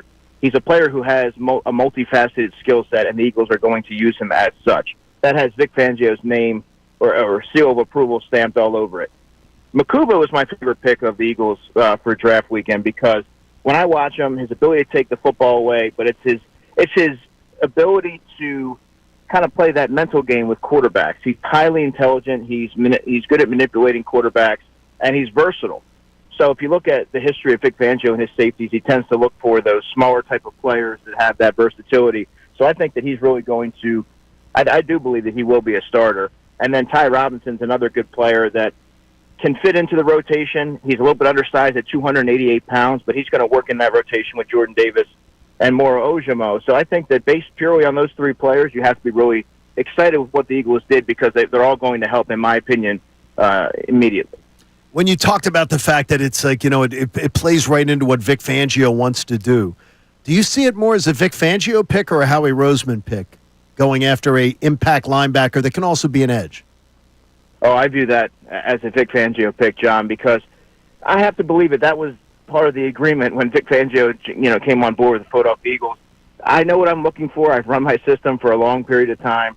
I have certain qualities, certain traits, certain characteristics that I need to run my defense at a high level.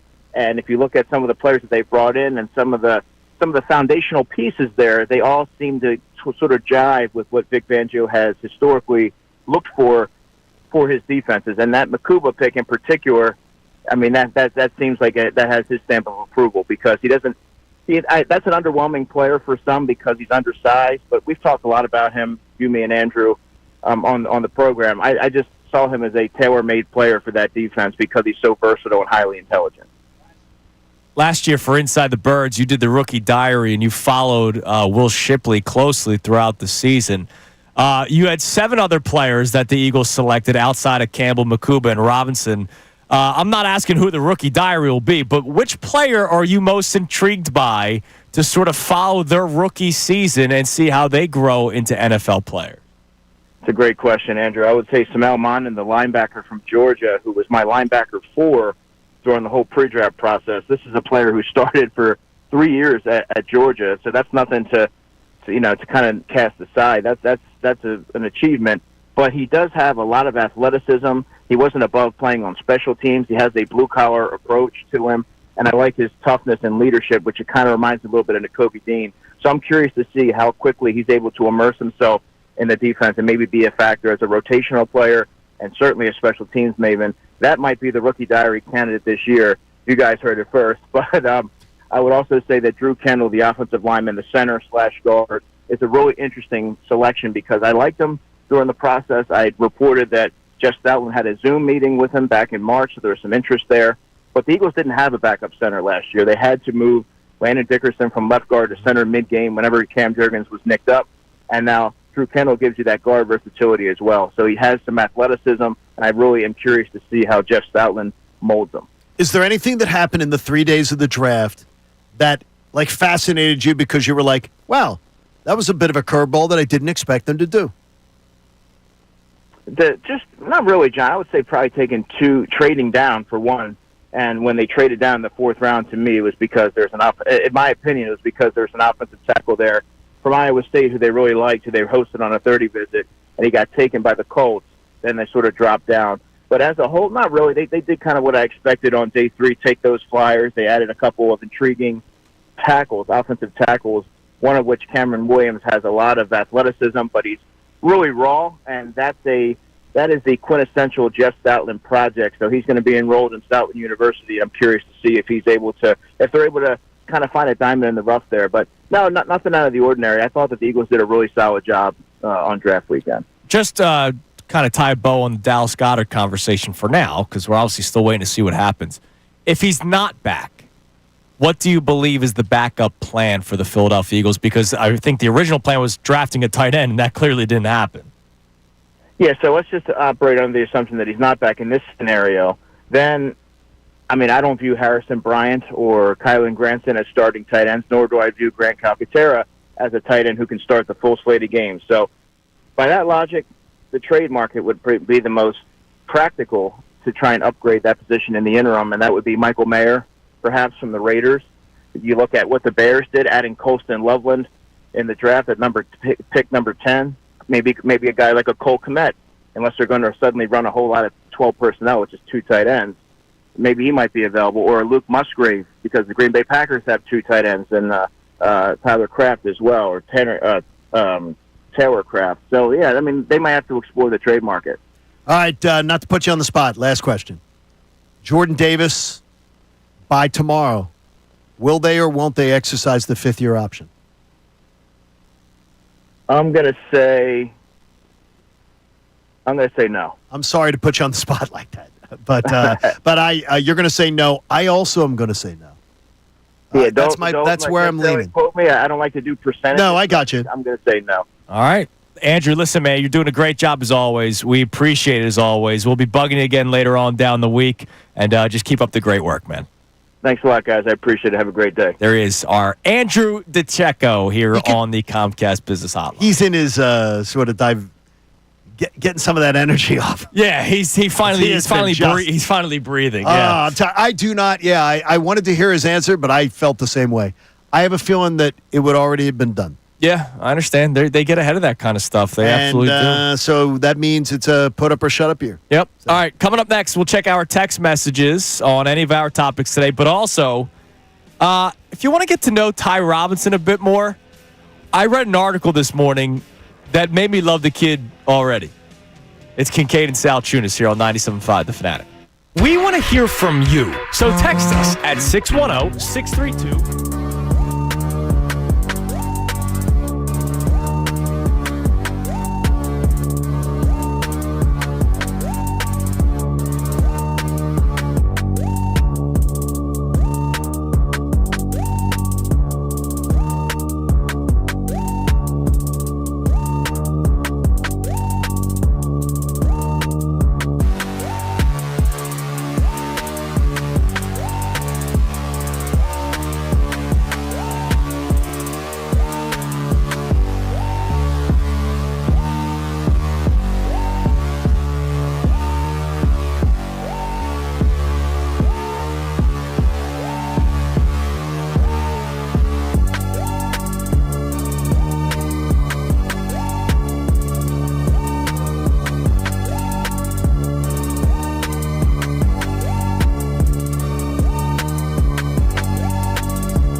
on here on Kincade and Salciunas, 97.5 The Fanatic, on this championship Tuesday morning.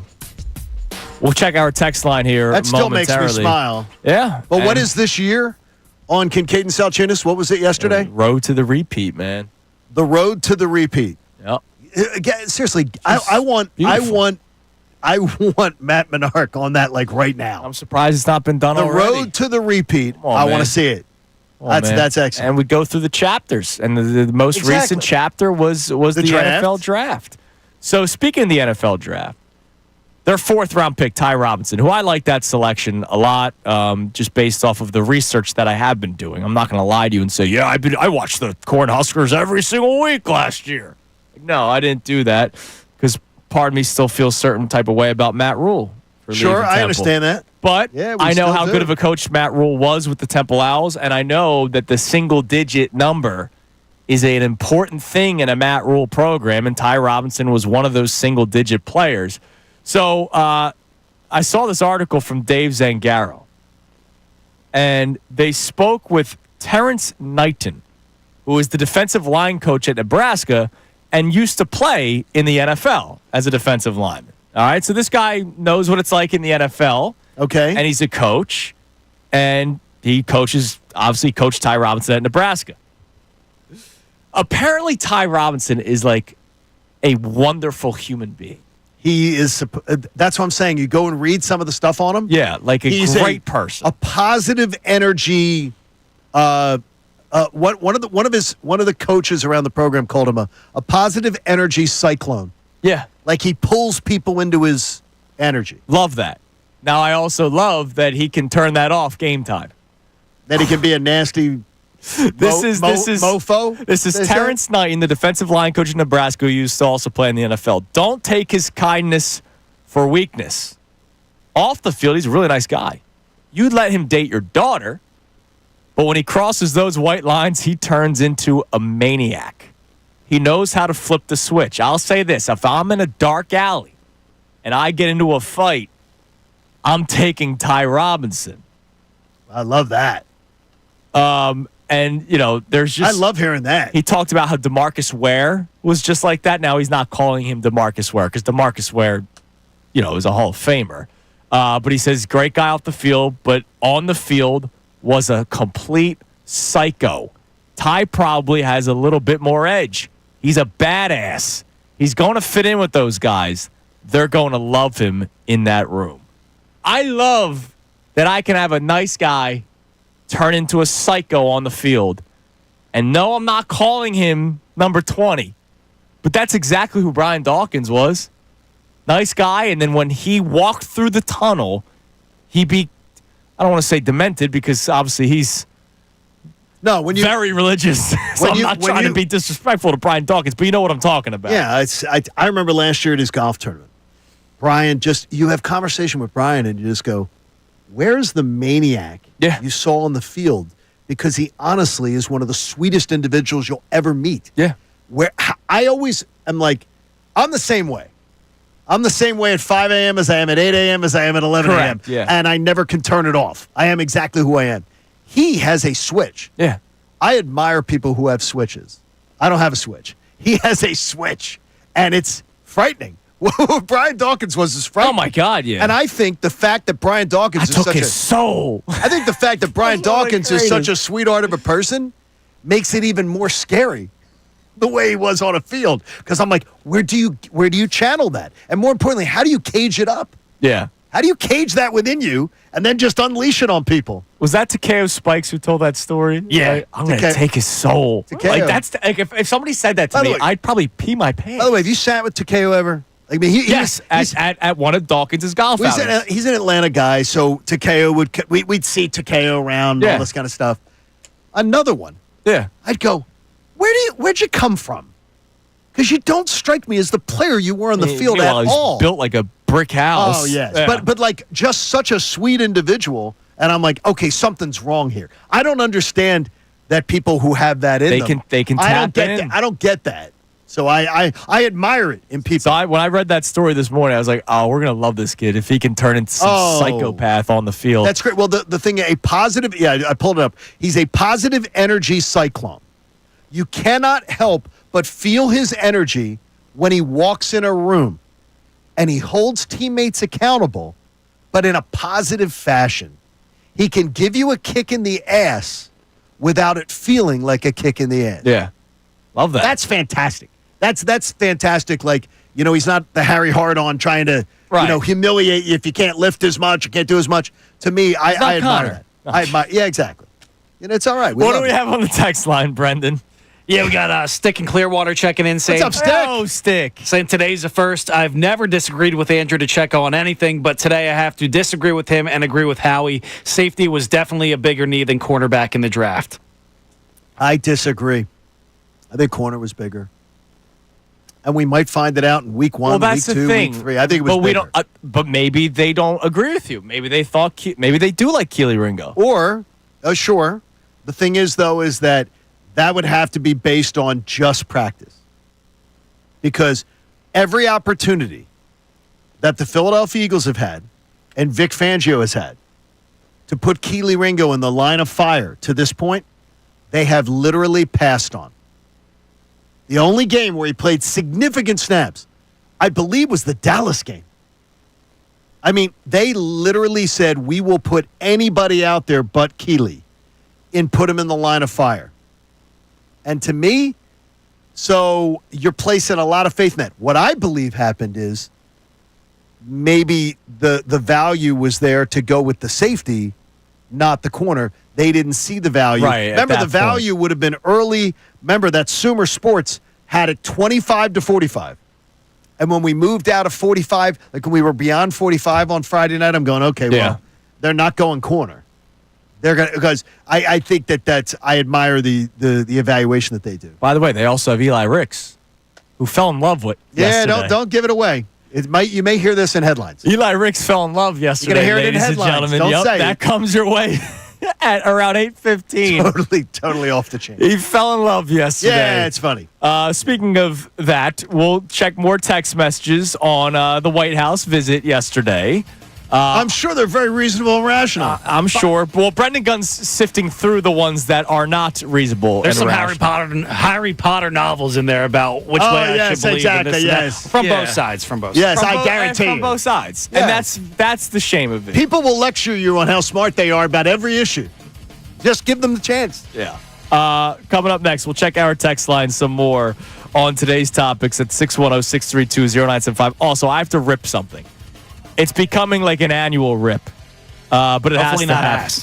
No, not ass. But I might say that these are ass. It's Kincade Salciunas, 97.5 The Fanatic. Fanatic Sports Update. Next on the agenda for the Eagles, I'm Brendan Gunn with your Fanatic Sports Update. With the 2025 NFL Draft all wrapped up and 10 new rookies added to the Eagles roster, all eyes now shift towards the getting ready for next season. And next on the agenda for the NFL is the schedule release coming up in a couple of weeks on May 14th. And then next on the agenda for the Birds themselves are the OTA offseason workouts, which open up on May 27th, and then mandatory minicamp, which opens up on June 10th.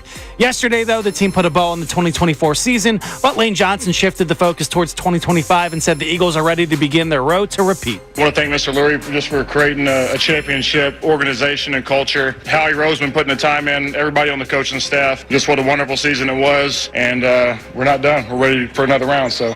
After a day off, the Phillies return home for the first time since April 20th to begin a series with the Washington Nationals. Zach Wheeler is going to be on the mound tonight for the Phils as they enter today 4.5 games back of the New York Mets for the NL East lead. Mets, unfortunately, they're the best team in baseball right now, became the first team to win 20 games last night. First pitch tonight for Phils Nationals is at 6:45. This update was brought to you by Groundworks, your expert for basement waterproofing and foundation repair since 1997. Book your free inspection at groundworks.com. I'm Brendan Gunn on your home for the Truist Championship, 97.5 The Fanatic and 97.5thefanatic.com. 97.5 The Fanatic and Live Casino and Hotel Philadelphia present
$5 Von C. Brewing gift card for just $25. Get a taste of Philly brewing history at Von C. Brewing Company in Norristown. Get this exclusive offer while supplies last at 975fanac.com/deals. Isn't that right?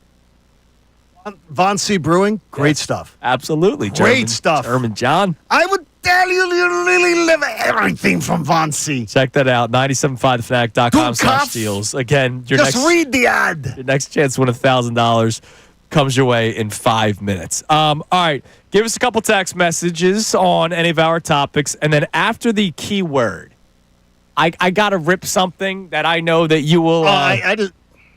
Can you go take that in the hall? I know that you will agree on the ripping of this bit this bit of content. Okay, good. What do we got, Brendan? Yeah, we got no name on this one, but he says, what if we're looking at the Andrew Makuba pick all wrong? What if it is Sidney Brown that's going to be here long term, and Reed Blankenship happens to be one of the cap casualties that goes after next season, does not get an extension?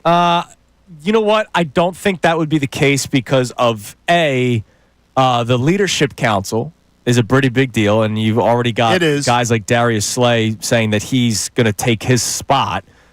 Slay said that before he even signed his contract with the Pittsburgh Steelers. And B, I don't think, like, look, I think less of Reed Blankenship than you do, right? He's not breaking the bank, though. No, Reed Blankenship's not going to break the bank, but if he was available, if Reed Blankenship was available, there's teams that would be interested. It's not going to be a Dallas Goedert situation. No, but I don't. There would be teams lining up to sign Reed. But I don't think he's going to be like highest paid safety or top five highest paid safety. He may be the highest paid too. Maybe, yeah. He could be in that conversation, but he's not going to. Like, I don't think you have to worry about his next contract and whether or not he's going to be a cap casualty. That's just not my belief. And oh, by the way, I don't believe in Sidney Brown. Okay, that's me. That might not be what the team says. I don't believe in Sidney Brown. I would guess that the Eagles bringing back Chauncey Gardner-Johnson last year. I know Sidney Brown was hurt, but they brought back Chauncey Gardner-Johnson. Could have been a sign, and the fact that they drafted another safety could be a sign that they, too, may not believe in Sidney Brown all that much. Just a hunch. I don't think that's... just a hunch. I think that Sidney Brown... How about this? If we find out tomorrow that the Eagles do not exercise the fifth-year option on Jordan Davis, then if they feel something on Jordan Davis's way, they have to feel that way about Sidney Brown, like 3 times as much. Yeah, probably. So you just can't count on them. All right, what else we got? We got Jose in Delaware checking in saying every Eagle who chose to attend the White House is free to do so. Everyone who chose not to is also free to do so. There is no right or wrong. One can respect the office of the presidency without having to without having to love who's there right now. You can still go there for the thrill of it. Personally, I would not have attended, but that's why it's an option and not mandatory. It doesn't reflect leadership. It doesn't reflect how this locker room is going to get together next season at all. Yeah, like that's the other thing I saw yesterday. Like I saw those who supported Jalen Hurts not going. And again, to be clear, I don't care if somebody went or didn't go. People were saying, wow, what great leadership out of Jalen Hurts for not going. So does that mean everybody that went was not a good leader? Like, that's what I'm confused. Like, that's what I'm confused by. Like, I understand that there are people that do not like the current president of the United States. I know that there are people that did not like the previous president of the United States, right? Like, I know that. I'm not naive to that. And most of the zealots will tell you the last president was great and this one sucks, or this one sucks. Reverse. Exactly. So it's the way it goes. So I just stay away from it, and that's why you guys don't know where I go. And by the way, I'm not on a side. All right? No, you're not. I'm on a fence about a fence, right? Like, that's me. I'll pick and choose depending on the time.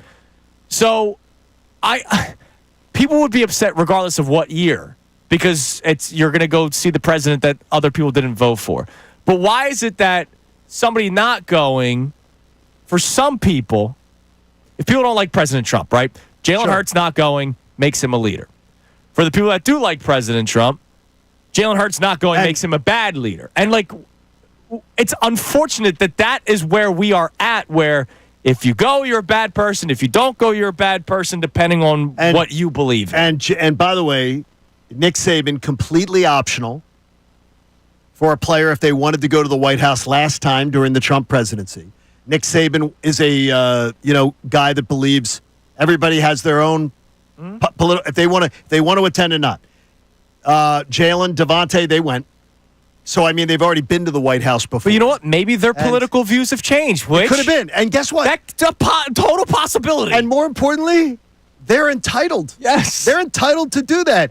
And I respect the fact that grown men make decisions for themselves. Well, that's the thing. So when we talk about leadership, right, and you're listening to 97.5 The Fanatic, WPN HD1 Burlington, Philadelphia, Beasley Media Group station, broadcasting live from the Comcast Business Studio, powering possibilities. I'll give you the keyword in a second. And this is the last thing I'll say about this. When we talk about leadership, what was one of the biggest things with Jalen Hurts? It was he's got to be himself, right? So obviously he can't. Well, Lane said after the 2023 season, he has to work on his leadership. Right. And he has to connect with everybody in the locker room. But we always said don't fake it, right? Don't fake who you are. Right, exactly. Right? So if somebody does not want to be somewhere, is it more of a leader to fake it and just go to be there with other people, even though not everybody's going? Because here's the deal. It's not like Hurts was one of one not going. No, exactly. He was one of numerous players that didn't go. I don't think not going or going makes you a better leader when it comes to football. It's whether or not you're leading the team. And I understand that this was a team event, but not everybody on the team went. So because not everybody on the team went, does that make him a better leader for the guys that didn't go? Does it make him a better leader for the guys that did go? I don't think the leadership when it comes to the football team has anything to do with yesterday. And more importantly, it's we respect the players that decided to go and the players that didn't decide to go. Yeah. It's their opportunity. They can make that choice. And now this is a follow-up text from that person who I talked to earlier. Yes. About the room. Said, I heard your discussion this morning, but there is one point. There are players who had scheduling conflicts yesterday that were predetermined for the offseason. I'm sure. So not every player was making a statement by not attending. In fact, multiple players were out the country and had trips out of the country on vacation. Jalen Hurts just got married. Maybe he's on his honeymoon. So it's like it's that people are reading into it. People are reading into certain players and then projecting what they believe was being done and what was really done. Yeah. So there were players who just didn't attend, but they did have a scheduling conflict. And for the other side of the argument, there are, you mentioned it, Jeffrey Lurie is not a supporter of President Trump. Right. It's very clear. And yet he was there. And he was there. He's a supporter of the office. He's a supporter of the honor.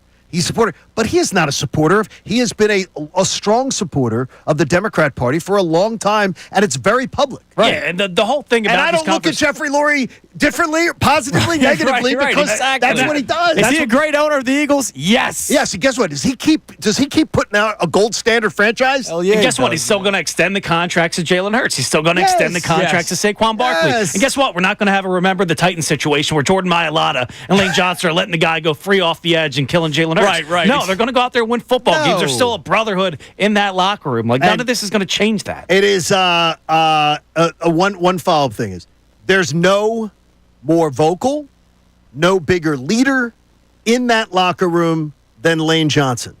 And Lane Johnson's politics could be different than many of his peers. The love they all feel for each other is real. Absolutely. Because I guess people can be mature. I really enjoy. That's amazing. I enjoy hanging out with mature people who actually don't think they're everything they believe in life. They're the smartest people in the room. All right, let's give out some cash, Gunner. Do it. The Fanatic signing bonus. What a great word, because there was a lot of judging that was going on yesterday. That's a great word. Today's keyword is judge. Oh, there you go. That's perfect for today. A lot of judging on social media yesterday. Yes. The keyword judge, Judge. Text that into 45911 or enter it on the Fanatic mobile app or 975thefanatic.com.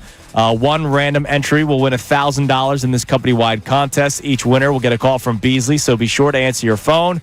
Contest rules can be found at 975thefanatic.com. The Fanatic signing bonus is sponsored by Live Casino and Hotel Philadelphia, voted best casino in PA by Casino Player Magazine. Your next chance to win will be at 10 o'clock on the Mike Missanelli Show. All right, real quick, something that I have to rip because this is like an annual thing now. The Little League World Series, because we're here for it. No, can't wait go for on, it. go Can't on. wait for it. I saw it this morning.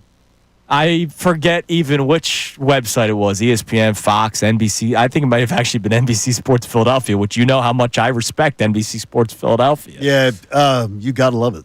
The way too early 2026 mock draft. Come on. You know, it was the first pick last year, and a lot of them, James Pierce. Yes, I saw Really? that. Yeah, somebody posted the last year's like top 5. It was like James Pierce was 1, Shador Sanders was 2, and I understand that it's content, but there's stories that you can write on how many players get drafted.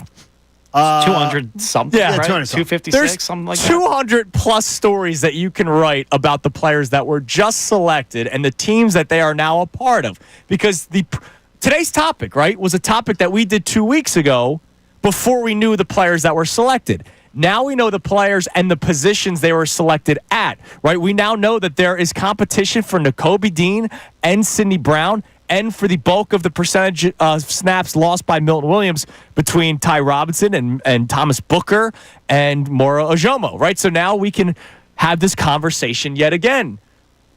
I can't stand the 2026, here's the too early mock draft. Like, why?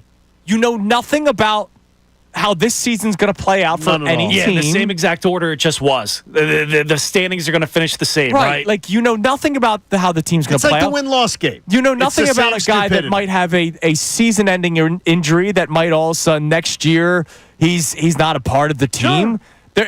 Contract. Nobody thought that Dallas Goedert was playing his last year with the Eagles until now. I did. No, I did. You said that before the season started? Yeah, I did. I thought he was I don't playing remember having that conversation. No, I didn't think he was going to be. I didn't think they were extending him. Okay. So, well, how about this? I didn't think they were extending him. Right. So, We He went still into has the last 1 year year thinking left. DN was a huge need because Oh. we didn't believe in Nolan Smith. Right. yeah, remember, I thought they were going to draft a tight end last year's draft. Yeah, me too. So, I thought this would be that it would be the 1 year bridge. So I hate these way too early mock drafts because you don't know anything. They got to play a whole year. We don't even have to wait till early to not know anything. Though, By the way, which the is number great. 1 overall pick, according to Rube, is an offensive tackle. Really? Caden Proctor. Oh, Bama. Won't be Arch Manning, Guess I what? guess. Well, he has him number Arch 2. Manning- no, he has Arch- him number 2 to the Jets. I don't believe Arch Manning will come out early. His uncles didn't. I don't believe he will. All right, well, that's the way too early mock draft. All right, coming There up we next, go. we have today's headlines. One Eagle fell in love yesterday, so I imagine that's in it. 2. 2? Yes, I'll play another one. 2. Kincade Salciunas, 97.5 The Fanatic. Philadelphia Union Soccer. Plays it one time out.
12 here on Kincade Salciunas 97.5 The Fanatic. Real quick before we get to today's headline. Nice to see Kev. Yeah, nice to see Kev. Great job. So my wife's going to the Phillies game tonight. Oh, that's fun. With a couple of her girlfriends, and she rarely does that. Is she going to wear appropriate clothing in case it gets cold tonight? Yeah, I hope she better bring So a she sweatshirt. doesn't have to buy the $75 like sweatshirt? 75? What, is that the clearance rack? It was more than that? Dude, it's like $100. Well, I can't help it if Christy doesn't care about how you spend your hard-earned money in your family. I can't help it. If Christy was reckless with it, that's on Christy. So she's going to the game tonight. Okay? Do I, on my way home, I passed the great Live Casino and Hotel Philadelphia, which Always is the fun. presenting sponsor of our cash contest. Do I stop by and get like a anytime home run ticket and just give it to her and be like, here, just so that she is, because she's not going to watch the game. Like, all right, No. my wife's going for a night out with the girls. No. Right? No, Have a few beers. You don't have to invade the night out with the girls. I mean, No, how I'm not about trying to that- invade. No, I'm how trying to about- give her something to actually To like, be invested in. yeah, that's what I'm saying. Yeah, but then she has to go cash it. I'll get it. It's mine is hers. Well, then that might be a sweet gesture on the way home. That's what I'm saying. Then that's a sweet I thought give her if it's I that. give her a $5 anytime home run And then for parlay it Casty. with the Zach Wheeler strikeouts. Yeah, and then I make it a 10-legger. Wait a minute, is it 3 buttons? Then we'll never see it Wait a again when minute. it hits. Hey, now- Christy, did Bryce get 2 bases or? Is Christy looking for 3 buttons? Is that would that be her choice, or is there a player that she digs? She likes JT, but when he's wearing the gear, so that doesn't help. You can't make prop bets of when Is the that why catcher's- you were? Is that why you wore the catcher's gear Sunday morning and then never took it off all Hell day? yeah, man! Hell yeah, you man! did? It You came works, home? dude. Yeah, it worked. I was like a cat back there. I still got it. All You right. just don't look like JT. Oh, Who looks like a GI I Joe. look better. All right, it's really? time now for today's headlines with Brendan Gunn. Today's headlines with the one and only Brendan Gunn. The one and and only only. Brendan Gunn. Brought to Come us on. by who, Gunner? Yes, the one and only Lundy Law. For over 70 years, Lundy Law has been fighting for injured people. If you need them, remember the name Lundy Law. Your injury lawyers, visit lundylaw.com. That's lundylaw.com. All right, one and only. What do we got? It's funny because a couple guys on the Eagles are trying to find their one and only. They're kind of thirsty yesterday.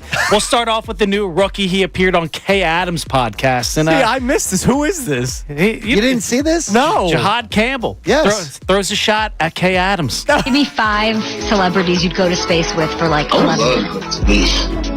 For 11 minutes, 5 celebrities. We're gonna bring you too. I like your energy. You got some. Me? I'm going? Yeah. And it didn't stop there yesterday with the thirsty By the way, Eagles. understood. Kay Adams Yes, is a very Jod. attractive woman, and she's Understood, smart. Jod. You Yes. know? But Shams may have her beat. She's in love with Shams. It's amazing. And you think that couldn't be topped, right? Until you go on Twitter yesterday at 5:01 when they were just out there on the White House lawn at 4:30, still fresh in the guy's house. And can we please have fun with this and nobody freak out? Yes, please. No. There's going to be people who are triggered. They're going to Eli- be triggered by it. Eli Ricks, a friend of our very own Andrew DeCecco, Yes. Rookie Diary past member, he shot his shot on Twitter at the president's daughter. Quote, Donald Trump's daughter is beautiful. Damn. 5:01. 5:07. After seeing her in person, Ivanka is exactly my type.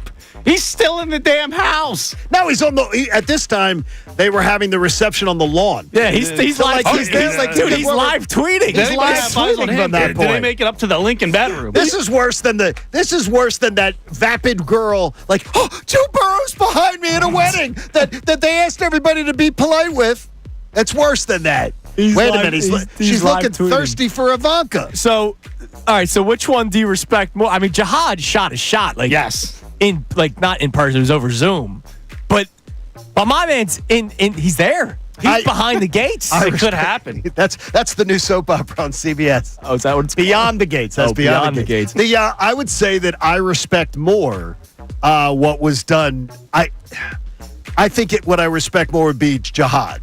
Yeah, because he did it in actually said person. it. Yeah, he said it to Now the thing Kay is, Adams. now if Eli does it in front of a married woman where her husband's there, then that I don't respect. Oh, I didn't know she was married. This is how, she's married. This is how little I pay attention to this stuff. Yeah, she's married. I don't respect I did not know that she was I don't know if married. Jared was there, her husband, but I'm not sure. Yeah, all right. So Well, do you think Shams sends a DM to Jihad saying, back off? Get away. My sources told me I'd kick your ass. If Shams wanted to shoot that shot, he could shoot it. I know he could. But he doesn't. He doesn't. So there's a reason. He's too busy. Oh, by the way, his first pitch was horrible the other day. Boy, that was Chicago, yeah, real bad. I think that there's people who don't need to ever do a first pitch. Yeah, I agree. It's brutal. Shams would have been one of them. Yeah, speaking of people not being able to do something, we love promotion directors around here. We love our promotion guy Eric for the Simon, Phillies. Yeah, we love Eric Simon. We love our promotion guy for the Phillies, John Excuse Brazier. me, that's president of Fun and Games. Yes. Get it right. Get the title right. And thank God he's not working for the Nationals because he would never do what they did on Friday night. What did they do? We all love the bark at the park, right? You bring your dog, you got a good boy I'm there. anti-bark at the park. Okay, well, you're going to be extremely anti-bark at the park right after this because they also had their fireworks night the same exact night they had bark at the park. And they had on the big board. We will begin approximately 20 minutes following the final out. If you or your four-legged friend are not a fan of loud noises, we advise you to exit. Yeah, you can't. You can't well, double the thing dip. is, what kind of a dope? And I'm being honest. I'm not ripping the Nats for this. What kind of a dope brings their dog to the park if they're afraid of fireworks? Well, they probably left beforehand if that was No, the but I'm case. saying is what you say to yourself, it's fireworks, can't do it. Cannot do it because the dog is going to freak out. Nikki Foles hates fireworks. She wouldn't go to that. Right. I wouldn't bring her to bark in the park, though. So my dog would be willing to jump into anybody's arms and be like, hi, everybody that she met. I'm anti-bark at the park for a couple of reasons. What? All right? And I love dogs. You know me. You love dogs. I love my dog We to love death. dogs. If I'm at a ball game, I don't need the sniffing on me or anything. Meanwhile, the seats are already too close and it's hot out half the time, right? So I don't need the fur. Get away. There are accidents. These dogs aren't going to a pad. And they're nervous. Right. And so there's accidents, both number one and number two. So now some poor soul, even though you might scoop it up with the napkin. Oh, it stinks. It's hot there. Summer night. And so now somebody's got to clean it. The dogs, most of the time, look miserable. Because they're, like you said, they're nervous. They see all these other dogs. They're shaking. I know my dog. If there's another dog, And there's a crowd that they're not used to being in that crowd. Well, now that I know it's a safe space, I'm going to come out and say it. Please keep your dogs away from the stadium because I do hate bark at the park night too. I thought I was going to come in here. No, this is a safe not a space. fan of this. I'm anti-bark at the park. I don't think the dog likes it for the most part. It's not an enjoyable experience It's self-indulgent for the owner. It's you not an decide enjoyable to do experience for your fireworks, neighbor. this- Yeah. Well, that's the Nationals' fault. 'Cause here's the deal. When the Phillies have, even during the worst years of Phillies baseball, firework night also sold out, regardless. Yes, exactly. So why wouldn't you try to do This two is the different best part nights? about it. It's the first time Juan Soto returned to Washington Nationals Park as a Met. They already had a draw for tickets anyway. Right. And then you double down with two promotions on top of that? I told you, too, you bring that to the thing. When I had to do one of my 46 round trips back and forth to Atlanta, Yeah. I twice got sat next to the same golden retriever. A woman scamming out. It was her support animal. Support animal. Her support animal was a golden retriever.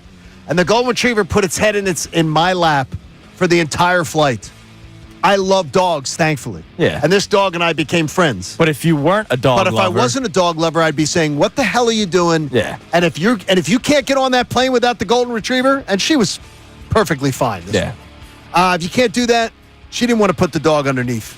Yeah. And I love dogs, so I didn't mind the dog. But the dog's like sort of drooling a little bit and everything. Yeah, I don't need that at the ball game either. Don't I'm need it on a anti-bark at plane. the Don't park. need it on that. All right, coming up next, our man Jeff McClain joins us every single Tuesday. We'll talk about the Eagles draft and other storylines with the Philadelphia Eagles with Jeff McClain next here on Kincade Salciunas, 97.5 The Fanatic.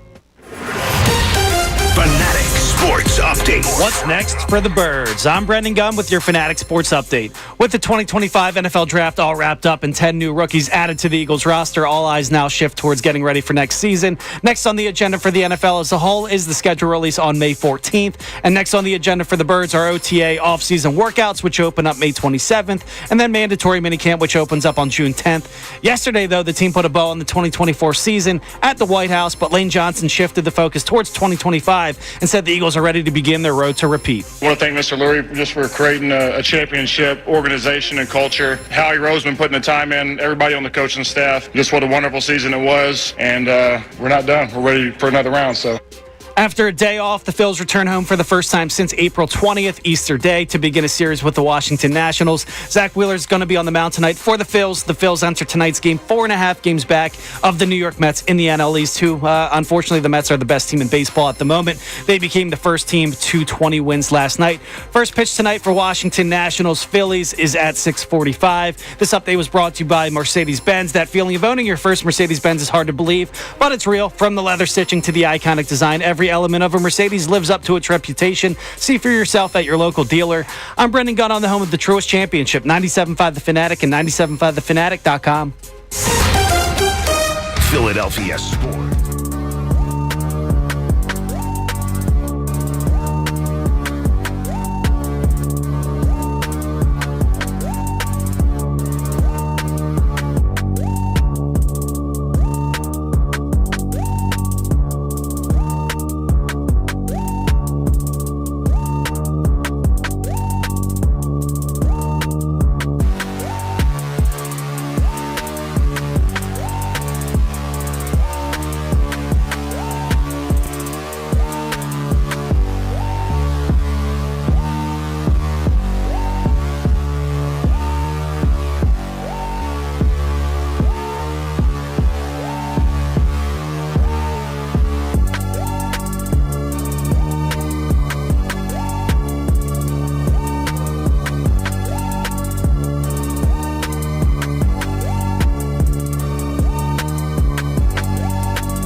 .97.5 The Fanatic on this Championship Tuesday morning. Joining us now, the Comcast Business Hotline, where every day in business is a big day. Let Comcast Business help you move forward with what's next. Of course, is our man Jeff McClain. You got to experience the new look of Inquirer Sports, where fans can read, watch, and listen to their favorite reporters and columnists. And, of course, check out his great podcast, Uncovering the Birds. Jeff, good morning, man. How are we today? Good morning. So, NFL draft obviously happened over the weekend. I'm not going to ask you to break down every single player for us, but obviously you followed along all the storylines, all the trades of later round picks. There was rumors of trading up. But let's start with the first round pick, Jahad Campbell, against the norm of the Philadelphia Eagles. Isn't that correct, drafting a linebacker in the first round? Yeah, I mean, I would say to some extent, right? I mean, he's an off-ball linebacker. That's what he played his last 2 years at Alabama. But that was a guy that was recruited to be an edge rusher. And, as Howie Roseman pointed out, I mean, that's something that they think he'll be able to do at the NFL level. And to them, that kind of justifies taking the first-round swing on him. Because, again, you're going back to what they've kind of historically done on first-rounders, and that's emphasized the front. And in their view, this is a guy that can also help them up front. But my guess is that he'll probably start off in the linebacker room, but probably cross-train a little bit. Yeah, I mean, certainly a little bit different than what they typically do at that position. I think the presence of Vic Fangio and obviously his scheme has a lot to do with it. Now, the scheme has been here for a while, and maybe you could fault Howie Roseman for not emphasizing it enough in those first few years with Jonathan Gannon and Sean Desai running the scheme. But Vic, has a little more pull, as he should, especially this offseason after doing a lot to help the Eagles win the Super Bowl. And my guess is that he played a very large part in them selecting Campbell. They call it Uncovering the Birds for a reason. I'm sure you picked that name, and you're very good at sort of like looking under rocks and finding out stories behind. Do you believe that the Eagles just let the draft come to them? Or do you believe they were rebuffed various times trying to potentially move up for maybe a different player? No, from what I understand, they were trying to move up for Campbell. What about the other rounds when they chose to go backwards and stuff? Yeah, well, that would, So I asked, I think Tim McManus of ESPN had asked Howie at first on Thursday night because there had been, because he had admitted that much that he tried to move up and get Campbell. And then I had heard, don't lock me down on this, but I had heard that they had something in place with the Chargers, and almost to the point where Howie had reached out to Campbell thinking that was done, and then something had happened. Whatever. I don't know. I got to dig into more of that, and I had asked Howie that specifically. He kind of just answered the question that I had asked on Saturday, which was, did you find it harder? Do you think the teams are trying to? I wouldn't say blackball him, but again, Howie's done very well at trading, and I guess maybe some of these teams don't want to be on the other end of looking like they got fleeced. So I don't know if that, I think, look, they had a very difficult chore in the fact that they were picking last in the first 3 rounds, and it's really tough. That pick doesn't have the worth of another second round or first rounder or second rounder, right? So it's tough to move up in those rounds because of that, and it would have cost them a lot to make a great jump up. For, let's say that they wanted one of the safeties in the second round. I guess it was Nick Worry. I think, let's say they wanted him, or let's say they wanted one of those tight ends that went a little earlier. It would have taken a lot for them to give up. No, I mean, I'm sure there's probably little gamesmanship involved here. But Howie, as he pointed out, did say, we did make a number of trades. Now, there's only one trade he made to move up was was just one spot to get Campbell. More of the trades were just moving back. So we'll see how that plays out. But I do think that it was really a lot of it had to do with just the fact of where they were placed in the rounds, especially the first 3 rounds. Speaking of trades, if the Browns don't jump the Eagles in the 5th round, is Shedeur Sanders an Eagle? Yeah, from what I understand, they weren't going to pick him. So, okay. Now, I know they went and got McCord afterwards. But, sure. From what I've been told, that they were not going to pick him, and even if the Browns thought as much, that that didn't factor into their thinking. In your mind, Jeff, when you looked at the cavalcade of picks that the Eagles had for the 2024 draft, 2025 and 2026 drafts together, did you expect a more aggressive approach this year? Because now it looks like next year we're once again going to have the same discussion. They've got a ton of picks, and people will say they can do whatever they want, when in reality they really weren't able to do whatever they wanted this year. Yeah, I mean, I think that's fair. We'll see how it all plays out. It's tough to say now, but in terms of how the picks played out and whether they got who they wanted, to me, I thought like day 2 was probably not the way they would envision it going. Just getting the one guy, perhaps a guy that maybe would have been there a little. If you move back a little bit later in the 3rd round, I don't know, was he the third best safety? And then to move back in the 3rd, and then to trade out again suggests that they missed someone in moving back. I think a lot of people thought it would be Charles Grant. There's a guy, offensive tackle from William & Mary that they brought in. They did a lot of pre-draft work on. That may have been kind of overthinking it. But yeah, I mean, 8 picks on day 3. A lot of them, I think, make sense. You have some chances there. But how many of those swings are going to be misses? And typically, more often than not, in the 3rd day, they're going to end up that way. So is it really kind of worth having that many guys?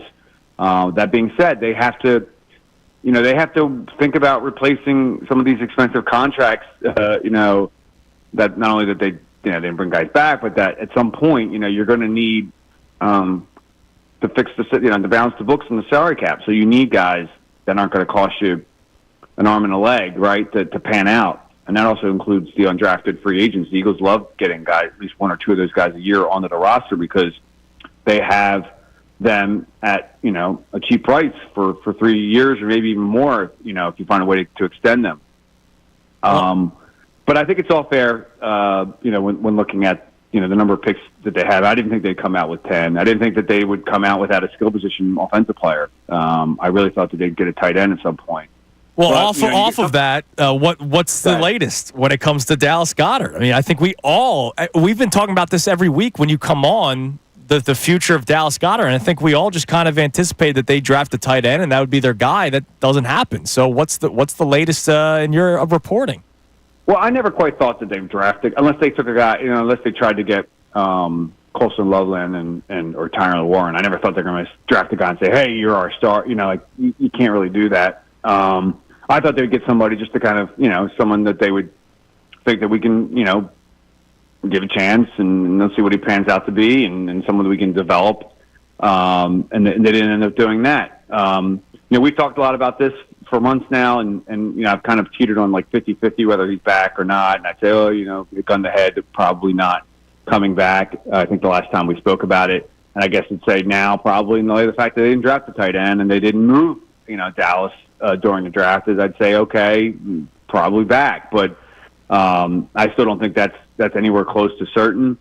Again, it's going to come. A lot of this falls on Dallas because he has to decide if he's going to, take what would essentially be a pay cut, and maybe try and, play this year out and see if that can get him the big contract that he wants, or he's going to, look around the rest of the league and see if they can find a better a suitor that'll be willing to pay him more.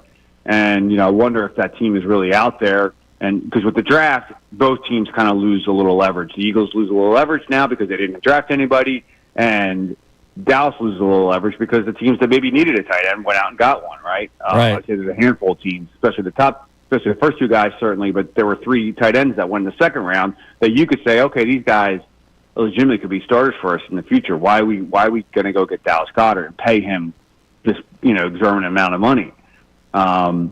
So I wrote a column. I think it's best for them to both work something out. I mean, the Eagles don't have right now an option that is anywhere close to better than Dallas Goedert. I understand you look at the offensive skill position spots and you think, oh, okay, we still have to feed A.J. Brown. We still have to feed Devontae Smith. We still have Saquon Barkley. Maybe we can get, not have a heavy load tight end on our roster. But I still feel like Dallas is important. I still like that. Obviously, that position is important to Jalen Hurts. Let's see if they can get something done and get him back here at least for another year. Jordan Davis, 5th-year option. You got 24 hours or so on the clock. What's the gut instinct? What's the gut instinct? I think, they're probably trying to work something. The reason why this has gone down the wires, they're probably trying to work out something to lower that number, right? Another extension, maybe, something that would not force them to pay. I think, what is it, around $13 million? But I think if they can't get something done, I imagine they're going to pick it up because, Jordan Davis is a freak, right? He's still young. I understand, he hasn't been playing much. The snap count was down last year. Which is surprising. Disappointing, I guess it's fair to say, for a first-round pick, and someone that you thought would be an effective pass rusher, and he just hasn't done that. But he has flashed, and he is very important in this defense up front, especially in the run game. So my guess is they'll try and work something out. If not, they'll probably pick it up, but. We'll see. It's going to go down to the wire. Jeff, you're the man. We appreciate the time as always. Great job as always with your coverage, and we'll talk to you again next week. Hell yeah, man! Uncovering the birds. Really good stuff. Gotta check it out. I appreciate it. Thanks, guys. You're the man, Jeff. There he is, Jeff McLean on the Comcast Business Hotline. You know how Jeff gets portrayed by many of this fan base on social media? He hates. You can tell that there's a healthy amount of respect with him and Howie Roseman. Yeah, because he's a real journalist. And does a good Howie job. has a ton of respect for Jeff, you can tell, or he wouldn't do it. Yeah, absolutely. And it was pretty candid. If you get a chance to listen, I think it's really worth your time. All right, coming up next, we'll react to some of the things that we just talked about there with Jeff. The Dallas Goedert saga continues, and the Jordan Davis discussion. How you would look back on Jordan Davis if they don't pick up the 5th-year option and they don't extend him. You can see this year at least. Let's talk about it coming up next. Kincade Salciunas, 97.5 The Fanatic.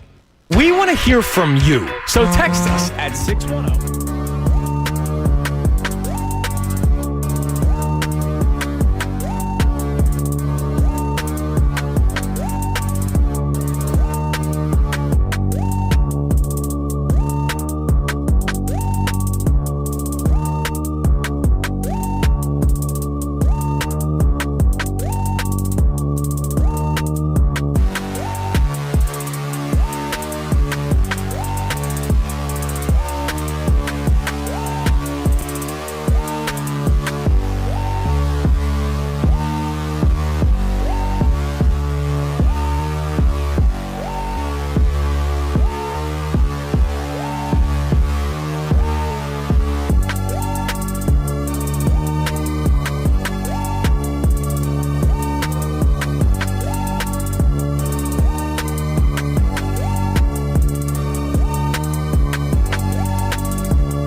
3 here on Kincade Salciunas, 97.5 The Fanatic.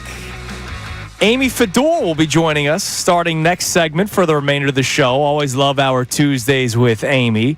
Talk about all of our topics with her for the final hour of the show. But first, we just had Jeff McLean on, so there's two things I want to talk about off of the McLean conversation. So first, Dallas Goedert. He thinks it's best for both parties, and I agree. You know how I feel for the Eagles' sake to bring back Dallas Goedert, but to what you've been saying, the market clearly isn't out there for Dallas Goedert because of the injuries. I mean, he's a talented player. It's just you can't depend on him to be on the field long term. So I think, and I've been saying this, it would be best for both parties to extend him a year, restructure the contract so the cap hit isn't as bad. Jeffrey Lurie's always very good and reasonable with giving the money up front. And you go on from there. And then next year, because you should have been doing this over the last 2 seasons, you draft the tight end that will eventually replace Dallas Goedert. But I think it would be best for both parties for him to come back. Yes, no? I'll tell you, Phil. Well, there's no questions asked that it would benefit the Eagles if he comes back, but it really does limit what you can do. He takes up a big chunk of salary cap for a guy who played in, 10 games last year? I think he played in 10? Something like that, yeah. If it's a 1-year thing, though, what does it limit you from? Like, right now, you don't need the Justin Simmons anymore. Well, here's what I would say to you is that you know how along the way catastrophic injury can happen. Mm-hmm. You're not going to have money to spend on somebody who might require you $4 or $5 million to acquire in his contract. You have to have window of opportunity and money. This is where the blind faith conversation comes in a little bit. I believe in Howie Roseman a million times over to make money work. No, I believe Howie can make money work in the off season. Howie can't make money work in season. Like it limits you big right, time. The money's the money. Didn't they restructure the obviously this is a bad restructure, but the Alshon thing was in the season. Yeah, but the thing is though that was for later. Yeah, I don't think that was for that season. Yeah. You're locked in. You're like locked into your salary cap. But here's the deal. I understand what you're saying about the injury. He's been dealing with it. He's had one healthy season. But in the 2 playoff runs that he's been a part of, he was exceptional through the Super Bowl in 57. There's no question he is. Through the Super Bowl this past year. There's no question, and I don't want to in any way downgrade that. Right. He's exceptional. And if you're Dallas Goedert, and the only team we've heard connected to him so far are the New York Giants. And the Jets. That was the only. Like those New York teams. Those are the 2 dumpster fires of each conference right now. Like, you're better off betting on yourself with the Eagles, like Josh Sweat did. Just like Josh and Sweat. go get some money. Look, the Eagles already made an offer to him. Now, you can look at that 2 ways. Either the Eagles made him an embarrassingly low offer in his opinion, or the Eagles made him a fair offer that he chose to reject because he wants big money. It's one of those 2 scenarios. And the Eagles offered him, hey, you have your contract. No. They offered him. They did say they talked in the offseason about a contract. Like they talked numbers and everything. Well, because he wants more years because he's 31. But what I'm saying is they could also just be like, hey, you do have 1 year left. Like, you could just come back. Well, it was spun though that they made him an offer. Okay. That was like they talked about hey, what would the numbers take? And one could be that Dallas has eyes in the sky and says, I deserve this. And another is they say, you're not available. You're not available 30% of the time in your career. You're not available. Yeah. So you got to discount that number, buddy boy. And to me, look, I would feel much better if Dallas Goedert's on this team. I feel much better about their offense going into the year. But I also worry about the money. Now, the other player, Jordan Davis. You've asked Checo, you've asked Jeff McLean. 2 different opinions. About that 5th-year option. Let's say they don't pick it up. Now, he'll still play for 1 more year, and then we'll see what ends up happening. Agent. But let's say it's free agency and he leaves. How are you looking back at Jordan Davis? You're looking back at him as a first-round bust. That's what the Eagles would be telling you. They drafted him 13th. 13th and they overall. Didn't feel necessary and if to he keep doesn't, him. And if he look, the determining factor by NFL franchises as to whether first-round picks are a success or failure. Get that second contract. Do you sign them to a second contract? So if he would be, that would be the Eagles saying, we made a mistake on Jordan Davis. Now, it's amazing because he has been exceptional at one thing. He's a top 4 run stuffer for his career. Like, that's exceptional. He's one of the best guys. But conditioning has been an issue, and they can't use him enough in thing, even though 2 sacks in the Super Bowl. Yeah, and he's been to 2 Super Bowls. Like, he's been part of a defense that's been to a Super Bowl and won a Super Bowl. I want to see them do something where that's like maybe you give Jordan Davis an extra year you pick up the 5th-year option. I think it's a no-brainer picking up. You give him a dummy year, and so you make it that it's like a 2-year contract that you can get out of. That's what I would do with Jordan Davis. I'm curious. I would not commit a big long-term contract. No, but 5th-year option. But I like Jordan Davis. Why does Jordan Davis sign that? Jordan Davis wouldn't.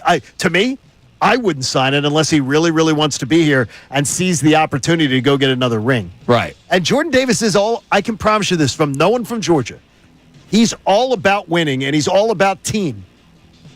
So everything I know about Jordan from the time he came into the University of Georgia, he's all about winning and all about team. Yeah. So maybe that works in their favor. Maybe he wants to be with his fellow dogs, man. Could be. All right, coming up next, Amy Fadul. Who's there? Waiting, She's all about ready team to go. and also all about money. Or all about team, I guess. She joins us for the rest of the show starting in the next segment. We'll get her thoughts on this Dallas Goedert, Jordan Davis discussion, her reaction to the draft. We got Phillies and some Sixer stuff. It's a busy 9 o'clock hour ahead here on Kincade Salciunas, 97.5 The Fanatic.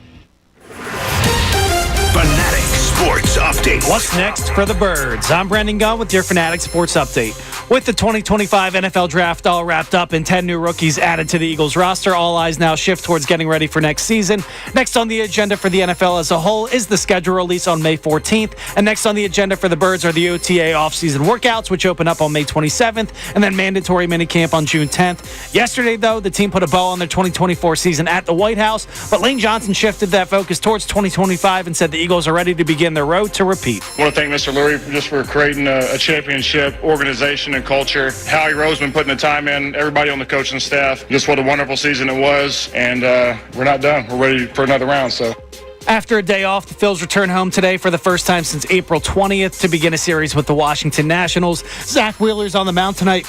Excuse me, for the Phils as they enter 4.5 games back of the NL East lead behind the New York Mets. The New York Mets just happen to be the best team in baseball at the moment. First pitch tonight for the Phils and the Nationals is at 6:45. This update was brought to you by Bet Parks Casino. Parks Casino, Pennsylvania's #1 casino experience. This is how you win. I'm Brendan Gunn on the home of the Truist Championship, 97.5 The Fanatic and 97.5thefanatic.com. Vacation? Business trip? Don't worry. You can still hear all your favorite...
The great. Oh, wow. The great Wow. Amy Fadul is in studio. Amy, good morning. Good morning, everyone. I just give John. You're Yeah, the great. I am. You're the great This. Amy Fadul. Amy the great. Well, and he's the one and only Brendan Gunn. He is the Right. one and only The one Brendan and only. Gum, and then we're just two jackasses. Two jabronis. jabronis hanging out. Jabronis hanging out. Amy, so this is our first chance getting to hang out with you after the NFL draft. Love it. What did you make of I need you to break down every single pick. player. All right, Jahad Campbell. Yeah. Let's go. Tell me about Miles Hinton and his 40 time. No, but what did you make of the NFL draft for the Eagles? I thought there was one surprise, and was that they did not take a tight end. I know you guys were just talking about Dallas Goedert. That's like the only, I feel like that was the most talked about thing, rightfully so. 10 picks, the first 5 going off the board for them to defense. That's where they had their biggest losses, so that wasn't a too big of a surprise. I talked to actually Kalen DeBoer yesterday about Jahad Campbell, and I think I got a little bit more. I liked him a lot. I thought that was like an easy pick, right? That would seem like it was like an obvious pick. Here's a guy that probably graded out last year as a top 10 pick. He had the shoulder issues. They get him at 31. I don't know how much I buy that Howie was trying to trade up to 22 to get him. I think he probably saw Starks falling and thought maybe we trade up to 22 to try to get Starks. But regardless, they tried to trade up to get somebody they valued, and I do think they did value Jahad Campbell. I think a lot of teams probably did, and so they thought, we're just going to go ahead and make a move before someone does takes him off the board for us, because I think other people were trying to move in the draft when they saw some of the guys falling, Starks being one of them and Jahad Campbell being another. So, the safety issue I thought wasn't addressed as much as I wanted it to be as far as the secondary, but that doesn't mean that they're not going to address it in other ways. The kid, Makaba, out of Texas, a little undersized. But, hey, they've done more with less, I think. It makes you feel better that Fangio may have been a big reason why he was selected. I think there's a lot of things that Fangio is good. I don't think it's a secret that he was probably very involved, and that's why they took the first 5 were off the board for defense. So and then they addressed some other options. But tight end was the big surprise for me to not address it at all in the draft, because there was some really. It wasn't a great top talent draft, but it was a deep draft as far as a lot of talent out there across the board in a lot of different rounds. Does it disappoint you at all that they had all those picks over the next 2 years that we've been talking about over and over again? Yeah, 20 picks and over then 2 years. They really weren't leveraged to move up and be aggressive. Yeah, it wasn't super aggressive, right? You had the 1 5th rounder to move up a single spot. Which was a great expenditure. Yeah, and I think that, all right, well, that made sense. It just didn't parlay into some of the stuff that we were used to seeing. And maybe this draft didn't, because it was a very deep draft. When you look at it, there was really good value in all rounds. And so maybe they just didn't feel it merited these big moves of coupling, a couple picks from next year, a couple picks from this year, and moving up and going crazy, because I think it was an even draft. There was a lot of value out there, but it wasn't a really top-heavy talent. You didn't look at a bunch of players in this draft and go, oh my gosh, that's a franchise changer. You probably had that with about 2 or 3 guys, and they weren't going to move up and get Abdul Carter. It wasn't anything crazy like that. You mean they weren't trading A.J. Brown up to the top 5 to that nonsense? You're listening to 97.5 The Fanatic, WPEN, HD1, Burlington, Philadelphia, BZ Media Group station, broadcasting live from the Comcast Business Studio, powering possibilities. So one of our questions for the audience today, and I do want to check some more text messages at 610-632-0975. By the way, I talked to Brendan about some of the White House text messages that have not been read on air today. Oh, just, typical. No, they weren't. Typical on both sides. Very typical on both sides. I'm not listening. I'm not listening. La la la la la la la. I'm not listening. That's exactly how. And that's exactly how most political discussions go. So we're asking the question that we asked 2 weeks ago or so about how you will be evaluating the rookies this season. About what bar you're setting, because a lot of people, well, everybody except me, have Super Bowl or bust expectations for the Eagles this season. Yeah, Soy Boy does not. Yeah, Soy Boy over here said NFC Championship game or bust. All you need is a ponytail. So I'm an IPA. I'm a weakling for saying NFC Championship or bust and not Super Bowl or bust. But whatever. So just make it to the Final Four. That's good enough. That's not the conversation. It is for some schools, to be honest. It is. That's not the conversation we're revisiting. The conversation we're revisiting is how you will evaluate the rookies this season. And I'm not talking about rounds 5 through 6, 5 and 6. We're talking about top guys. John Campbell Andrew McCuba and Ty Robinson, because Campbell could start at linebacker. Not sure Nakobe Dean's health. Andrew McCuba could beat out Sidney Brown. Right. I expect him to. I'm not a big Sidney Brown fan. And Ty Robinson needs to be a part of that rotation to fill the 48% of the snaps that you lost with Milton Williams signing a $100 million contract to the New England Patriots.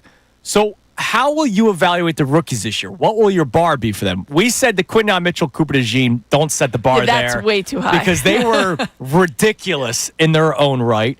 But it also can't be Nolan Smith, who barely played his rookie season. You need these guys to make somewhat of an impact this year. Yeah, I need to see somewhat.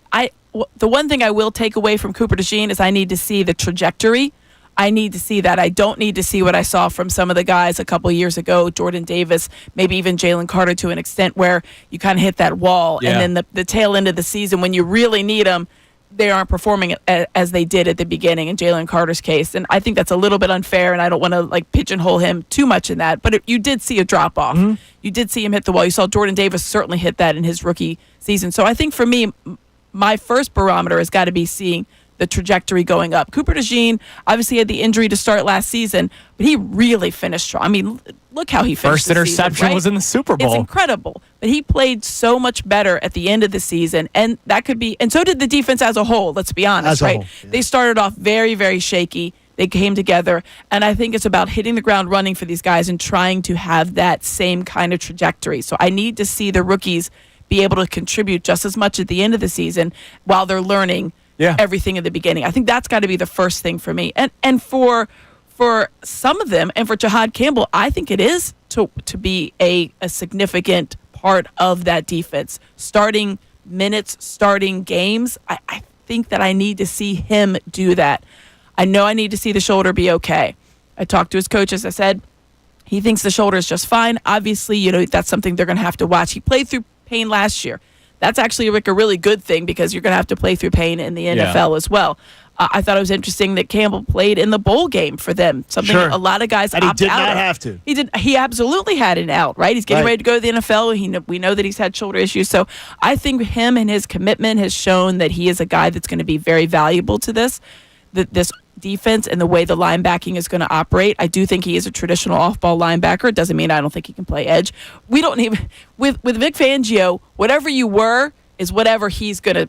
He doesn't care. Whatever he sees you as is what you are. So if he sees him as a linebacker, then he'll be a traditional linebacker. I have a theory that I've always had with the Georgia guys from watching Kirby and how he runs that program.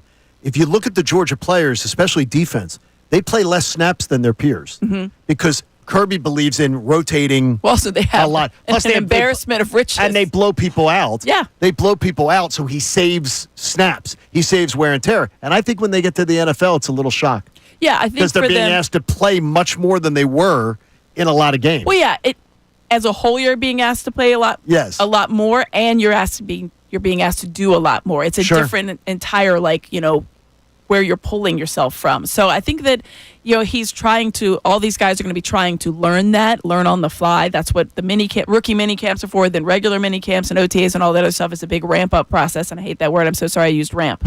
Hate that word. You had too much Sixers coverage. I did.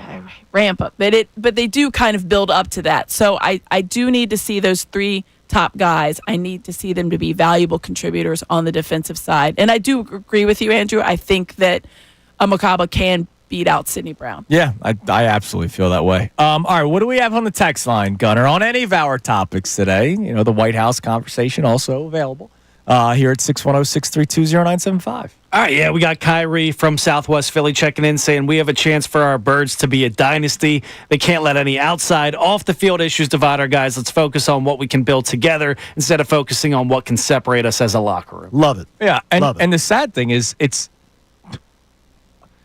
I'm going to say it, a lot of you, the Eagles fans, that are not trying to separate the team, but that are creating it. When I go on Twitter yesterday and I see a tweet, Amy, this is in the span of 5 minutes, all right? One tweet is, my Saquon Barkley jersey just came in the mail.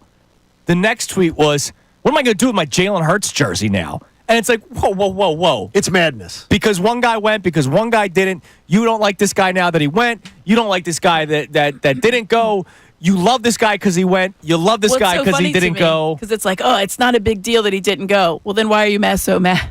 Then why are some people so mad? And more importantly, too, it is what why it are you is. mad? Why are you mad either way? It is what it is. That either you win or you didn't. They were honored. They were honoring, really, if you think about it, both teams. They had both Lombardis up there because the other team couldn't be honored. Sure. Because of the timing of it all. And it was, you go. If you wanted to go, you went. If you didn't want to go, you didn't go. And my Eagles source told me that this morning. There were players who did not attend, who were not even in the country, or had previous vacation scheduling conflicts that were already scheduled before that. So Didn't people Jalen are just assuming get married?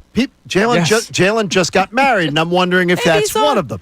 Maybe he's on his honeymoon. And maybe the thing he is, wanted to do something else. Right, there's a conflict, but more importantly, it's just as we've gotten to where people can't die. People can't die. And even if there wasn't anything else, even if it was just his prerogative to sit at home, what are we doing? Isn't that why we're here? Isn't that part of being in a free country? Wait a minute. If you want to go, don't bring logic into this. If you want to go to the White House, go to the White House. If you don't want to go, don't go. Go whenever you want. It's a lovely tour. It is. Yeah. By the way, You've been on the tour. I just went on it. It's lovely. No, I'm going to tell you, they ruined it. Oh, see, we went before. See, I went pre-COVID. Okay, you went pre-COVID. Yeah. We went pre-COVID. It was awesome. Yeah. We went this one. Overcrowded, too many people. Oh, that's a bummer. And around a third less stuff they let you have access. Oh, because yeah. We bummer. were both. If you've never done it, I feel like the whole world is divided into that. Like, oh, did you go see this, and this? I would say post-COVID. if you've never done the White House tour, do it. Right, but if you've done it before, you're going to be disappointed with how they've changed it. Interesting. That's just a thought. See, these are the things that we even learned if you're a Republican or a Democrat, it'll disappoint you because it's a little crowded. There you go. Go Birds. Go Birds. Go Birds. That's a universal language. Yeah. And they got to do other things while they were there, right? They went to Arlington Cemetery. Yeah. They saw the Tomb of the Unknown Soldier, that whole process. There's other wonderful aspects. I just love how this is going to somehow be spun into our fault. Oh, I get. Well, that'll come. No, it won't come. It was the media's fault that you guys made such a big deal out of this. Yeah, you guys made it this way. We barely want to talk about it. Trust me. All right, coming up next, we'll check more text messages, but also early in the show, I asked John a question about when we needed to see the Phillies start turning things around in terms of playing good baseball on a consistent basis. We'll see what Amy thinks about this. Coming up next, it is Kincade and Salciunas here on 97.5 The Fanatic. We want to hear from you, so text us at 610.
in this city that can only say something for 2 more days, today and tomorrow, when it comes to the Philadelphia Phillies. It's only April. It's gonna be May. That's true, too. But there it is, and it's going to be awful. So I can't wait for it to see the Justin Timberlake all over the place.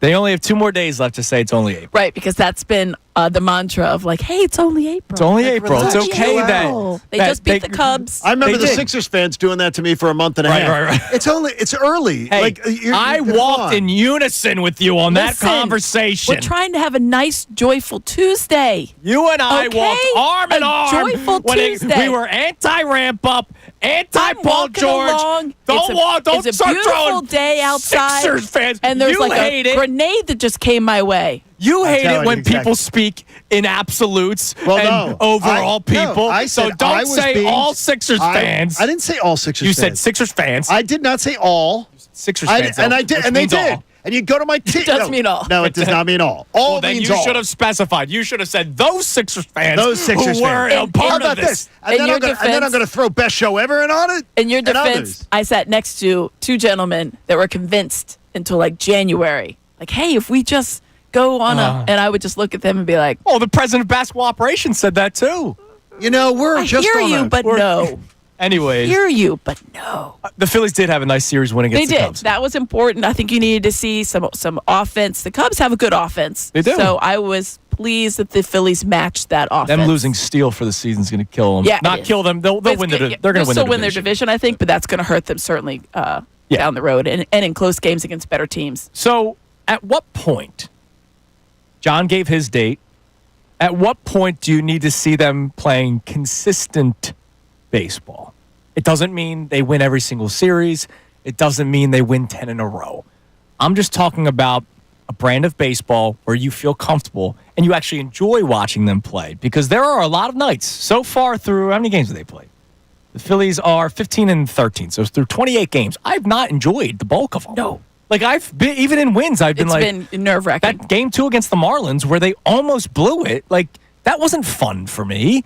So at what point do you need to see them playing a consistent, good brand of baseball? If it's not happened in a month from now, so that would be the start of summer, unofficially, Okay. right-ish, Memorial Day weekend. If it hasn't happened in the next 4 weeks, I think that's their sign. That's troubling. That would be very troubling for me. So I think in the next 4 weeks, you got to figure it all out. Once summer hits, the end of May, beginning of June, that's when. I mean, it's the dog days at that point. That's where John went to. That's kind of. I think what you it got is. 4 weeks. You got 4 weeks Okay. to work it all out. Because I can't wait for today. It can't be like All-Star break or something like that. Like, That's too late. They took 2 of 3 against the Cubs, and everybody was excited. Great. Yes. They're facing the guy that struck him out like 17 times on opening day today in I know. Mackenzie Gore. That guy, I remember watching that game, and I'm like, what is happening right now? How is this guy Who are you? If it happens again today, He's good, like, but not that good. Are we right back to Yes. we're down the dumps? Yeah, of course we are. We were on the roller coaster. You ride the roller coaster. I don't know Some that people it's do, going I to don't. happen. I do think Mackenzie Gore is a very, very good pitcher. Don't get me wrong. Absolutely. He got lightning in a bottle on opening day, and I think there was, I don't expect that. I do think there is a little bit more patience at the plate, and a little bit more studious nature for the guys at the plate as far as trying to wait for the pitch, read the pitcher, and listen to the scouting report that they've memorized and tried to learn and study up on. So I do expect a little bit better, a lot better of an outing against the Nats. By the way, he struck out 13 batters in 2 games this year. There you go. The Phillies and the Rockies. So you definitely want to be in the same conversation as those 2 teams. Rockies team. All right, what else we got in the text line, Gunner, on any of our topics today? It's 610-632-0975. Yeah, first off, we got a guy named Joe checking in. He says he just wants to thank Amy for what she may or may have not done to get the throwback uniform thing on the scoreboard for the Phillies on NBC Sports Philly. He said he was hassling her all summer last year. He did. Wait, so are we back to the poop? No. So the question was, and if I believe me, it was a very valid one. And I remember it was last summer. And when it's Friday night, we change our graphics. So it has the City Connect logo up there with the bell and whatever. And the question was, when they rock the powder blues, why don't we rock the powder blue logo? And I was like, that is a excellent point. So I did go back, send an email, and I asked somebody when I was at work, like, hey, is that possible? You got pull. And I do not have, I have zero pull. I have an email. And so I just sent it to a couple people. I'm not saying that's what caused it, but I imagine that was I think it was a concerted effort of a couple people being like, why wouldn't we do that? Here's your pull. I did Sixers post game this season. Give me the maroon graphic. Stuff. Does it surprise you the little stuff that fans care about so much? If you didn't live here, it would. Okay. Right? I mean, I've been here 16 plus years at this point. You understand. So, yeah, if it's like when you come from the outside and you hear the Action News song. For me, it's everything.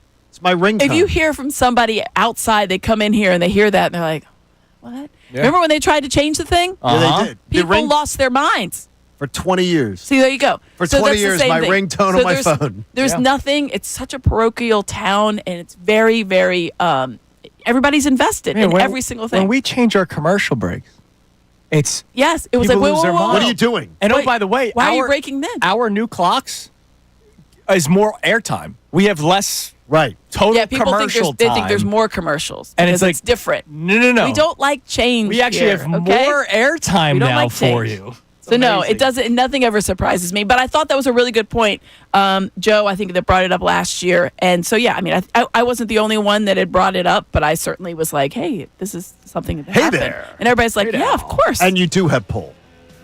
Your word means something. You're the great Amy Fadul. I sent an email. There you go. Hey, that's enough for some people. A sternly worded email. I was like, "Hey, can we do this?" Question mark. Please. Let's go work. Thanks so much. If not, that's okay. No worries. Now your next job, people are going to start saying, "Wait, Amy, can you get the poop game back?" Exactly. You know that's going to start coming. All right, coming up next, big news in the NFL about a new stadium, and some may think that it impacts a team here in Philadelphia.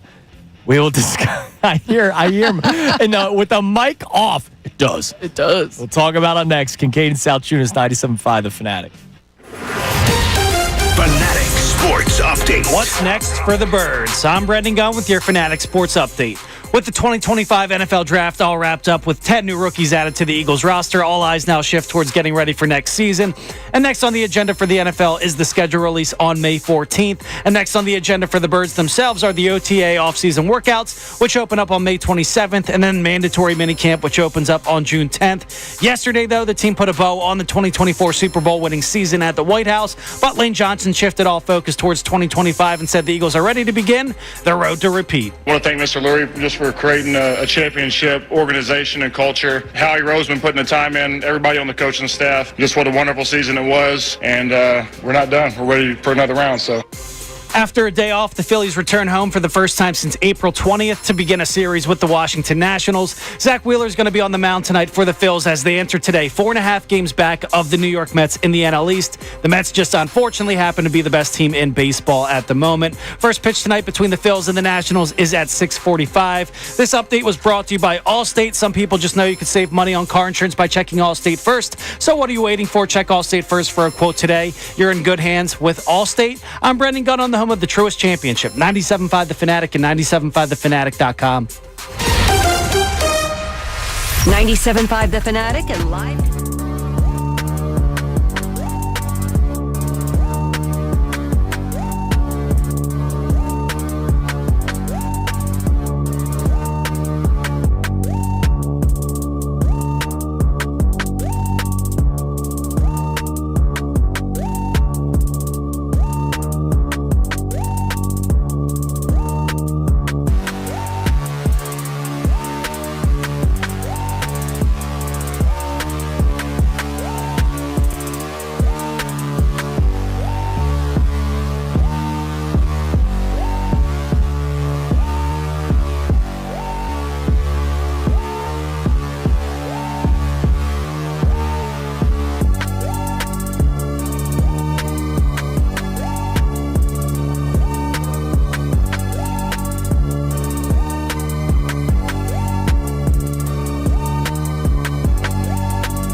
Salciunas, 97.5, The Fanatic.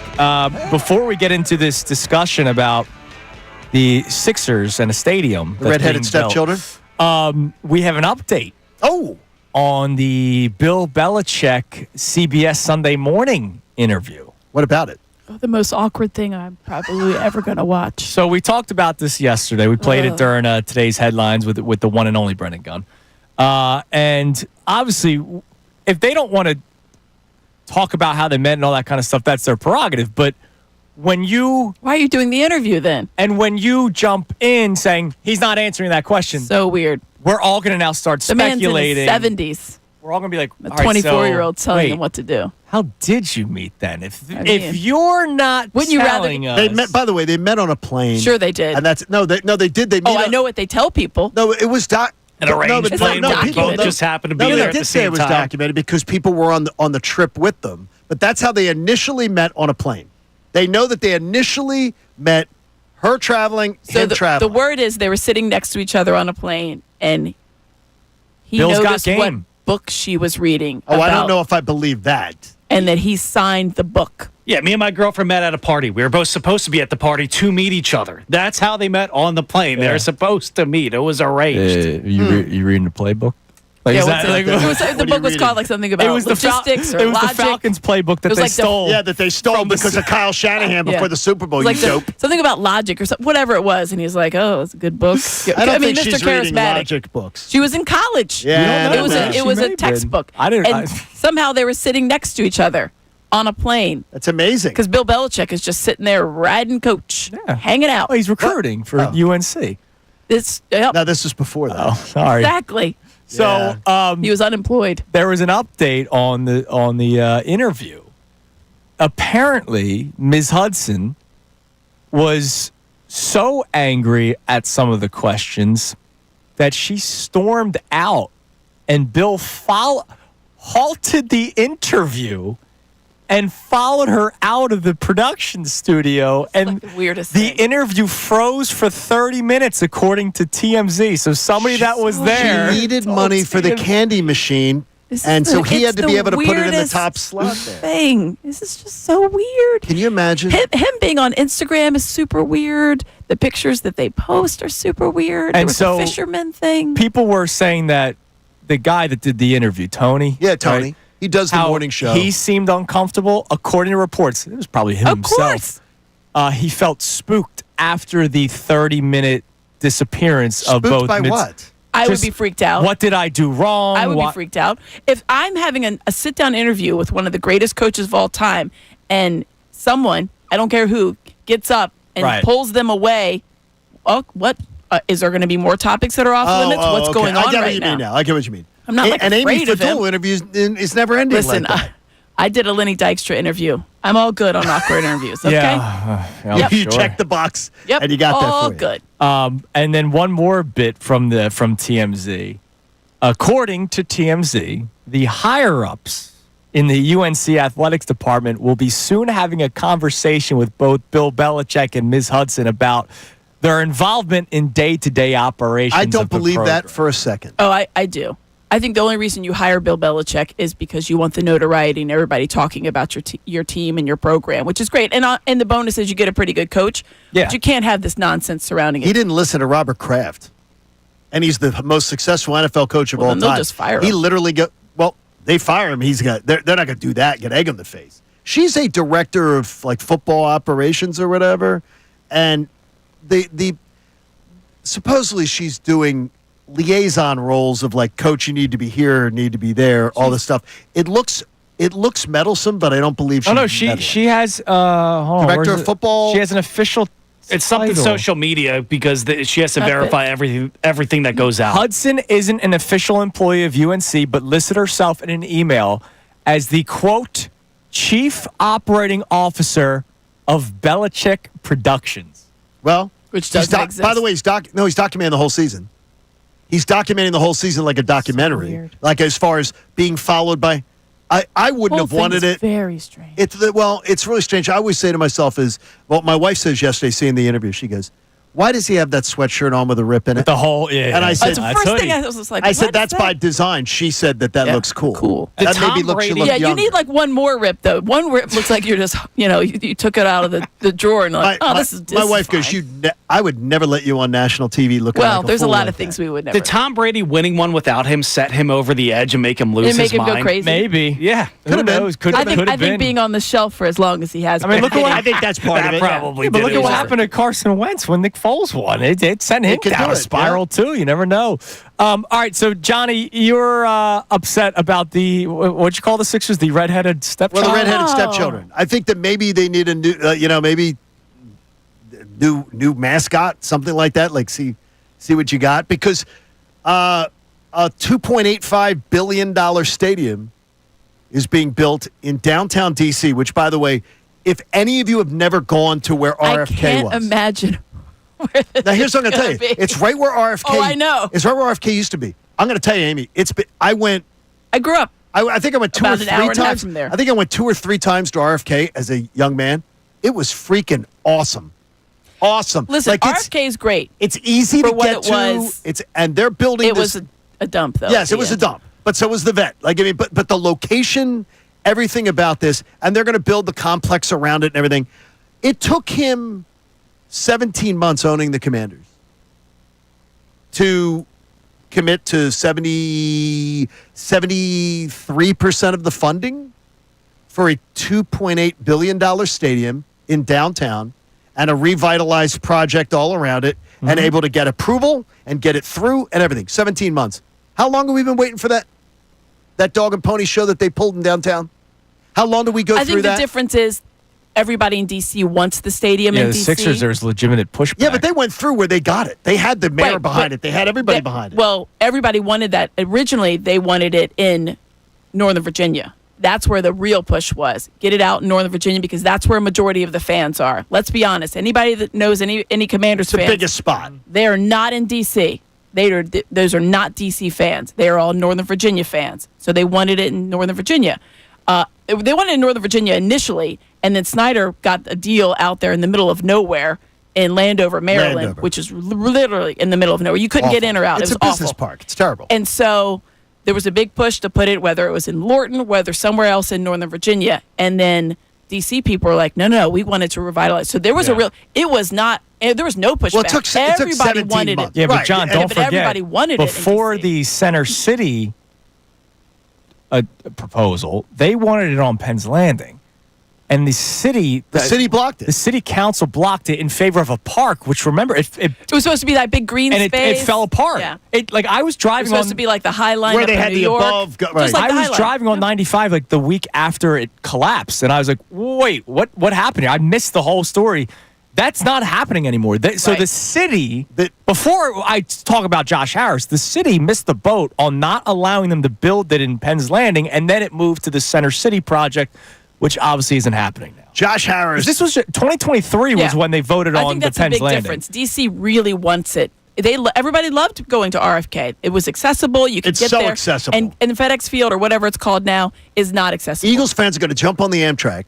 Yeah. Get off at Union Station And take over that They'll be, stadium. it's, You can and take they're the red gonna- line and they're- right it'll be awesome. But the bottom line is this: is since Josh Harris took over, he's shown you he has taken some of his most valuable assets around the Sixers organization and leveraged them on the Commanders to be. I want you to be now Commanders people, where the primary focus is. Now we want you doing Commanders stuff.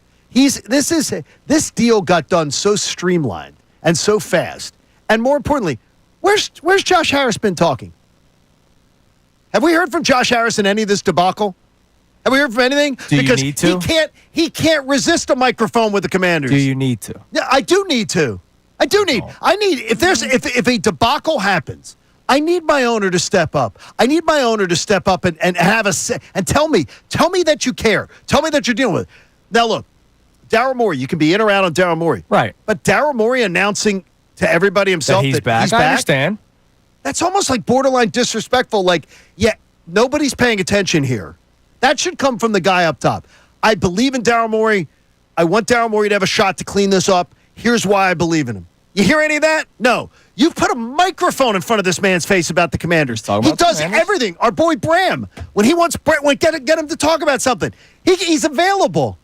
But because he cares. He cares about the Commanders. But is he is still cutting the check for the Sixers? He cuts the check. Most of the owners in the NBA do cut the check Not because most. they absolutely have an investment that continues to compound and compound. Yeah, well, what if he stopped paying max contracts or allowing Daryl Morey to pay for veterans that they probably shouldn't have paid for, but paid for veterans that are costing them a lot of money, then I'll have the conversation with you. But until he stops cutting the check for the Sixers, they still have one of the highest So you're fine with Oz running They your have sports one of the franchise. highest payrolls in the NBA still. No, but I'm saying you're fine And with he had Oz. to sign. He signed off on that. Is it better off him not giving his input? What does Josh Harris know about basketball? If he's cutting the check, then that's all that matters. It's the idea that you care.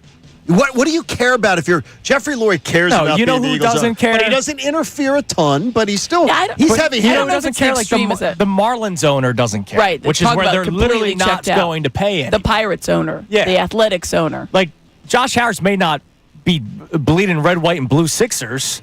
He might be bleeding burgundy and gold, but he didn't even pay attention. He's Sixers still, can't even get a he's still statement. cutting the check. To me, Sixers that's did all get that a stadium. matters. We got a stadium Yeah. Yeah, we do. Well, look, it's not in the better location, in my the opinion. city fought it like crazy. Yeah, and that's why it the took as DC long thing, as it did. They've wanted RFK. They wanted something there. It's Yeah. going to be awesome. All right, coming up next, we got our key three. We'll check some text messages as we got one more segment left with Amy Fadul here on this Tuesday morning, 97.5 The Fanatic. We want to hear from you, so text us at 610-632-0975.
9:40 here on Kincade Salciunas, 97.5 we did The senior Fanatic. superlatives. Senior superlatives? Yes. Did you get one? I didn't get one. You didn't get one? Oh, I mean my No, like actual? actually, Yes. yeah. Yes, I was. What were you? If Sean's listening, he's going to hate this. He thinks it's the worst one. He's like, this is not fun. I was voted wittiest. Wittiest. There you go. There you go. Witty. You're very Sure. witty. I think I'm hilarious. I did not get one. I was quiet, fat, long hair, greasy. You got fattest. Wait. Yeah. Did you get fattest? No. I I've did not get I've fattest. heard some of those. Greasy? Why were you greasy? I had long hair, so my forehead was all greasy. I remember. I don't think it that. was bad. Did it look like Braille? No, Or did you have? What? Did you? that was like one or two big ones. Anyways, I'm a new man. But yeah, Lauren Henwood and I. Lauren is one of our great salespeople here at the station. Peter and Stan Yes. did the They did the superlatives. Senior superlatives. And she and I won most attractive. There you go. Within the cluster. That That's works out nice. well. That's very Yeah. nice. So I'm just saying. So you made up for it from the greasiest. yes, to the most attractive. To most attractive. And chubby yeah. tunas, they became Oh, yeah. Yeah, man. spelt tunas. That man is long gone. All right, we have our He's key lurking. three. Though. He's lurking. Dude, trust me. I got too many issues. He ain't lurking. There are too many issues that I will never blame my parents for. We have the key three coming up in a few minutes. If I ever hear the term "not worth the calories" again in my life, Oh, gosh. or I have seen the food being spit out because it wasn't worth the calories.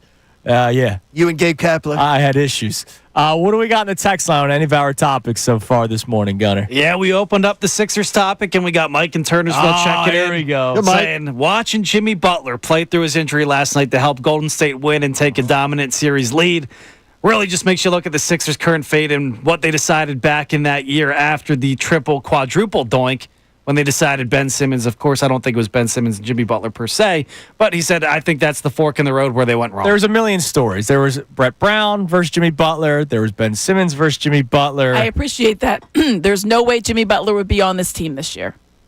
Still this year. Yeah, There's absolutely. no not. way. Yeah, I He mean, will probably wouldn't have been there in been able to- 2020. ask Heat fans. Yeah, I'll tell you. Ask Timberwolves fans. I appreciate what he does, and I appreciate he's able to turn it on. But 2020 would have been like the year you could have been like, maybe. But no, he would Yeah. not be here in 2025. Yeah. 6 years after, 6 No. years? He didn't stay anywhere for 6 years. He's still extremely talented It's and, But he's a amazing. selfish, and competitive. He's a selfish SOB. Yeah, but you know what? If my team's win titles, go ahead, be selfish. Well, has he won titles? I missed those. Well, Just get me to an Eastern Conference Finals. Yeah, That's all. yeah, I'm exactly. asking That's for what I'm at this point. Second round. get me out Yes. of, get me out of the That's what I'm second round, saying. man. Yes. Yeah, but it We is can't even it is do that. amazing.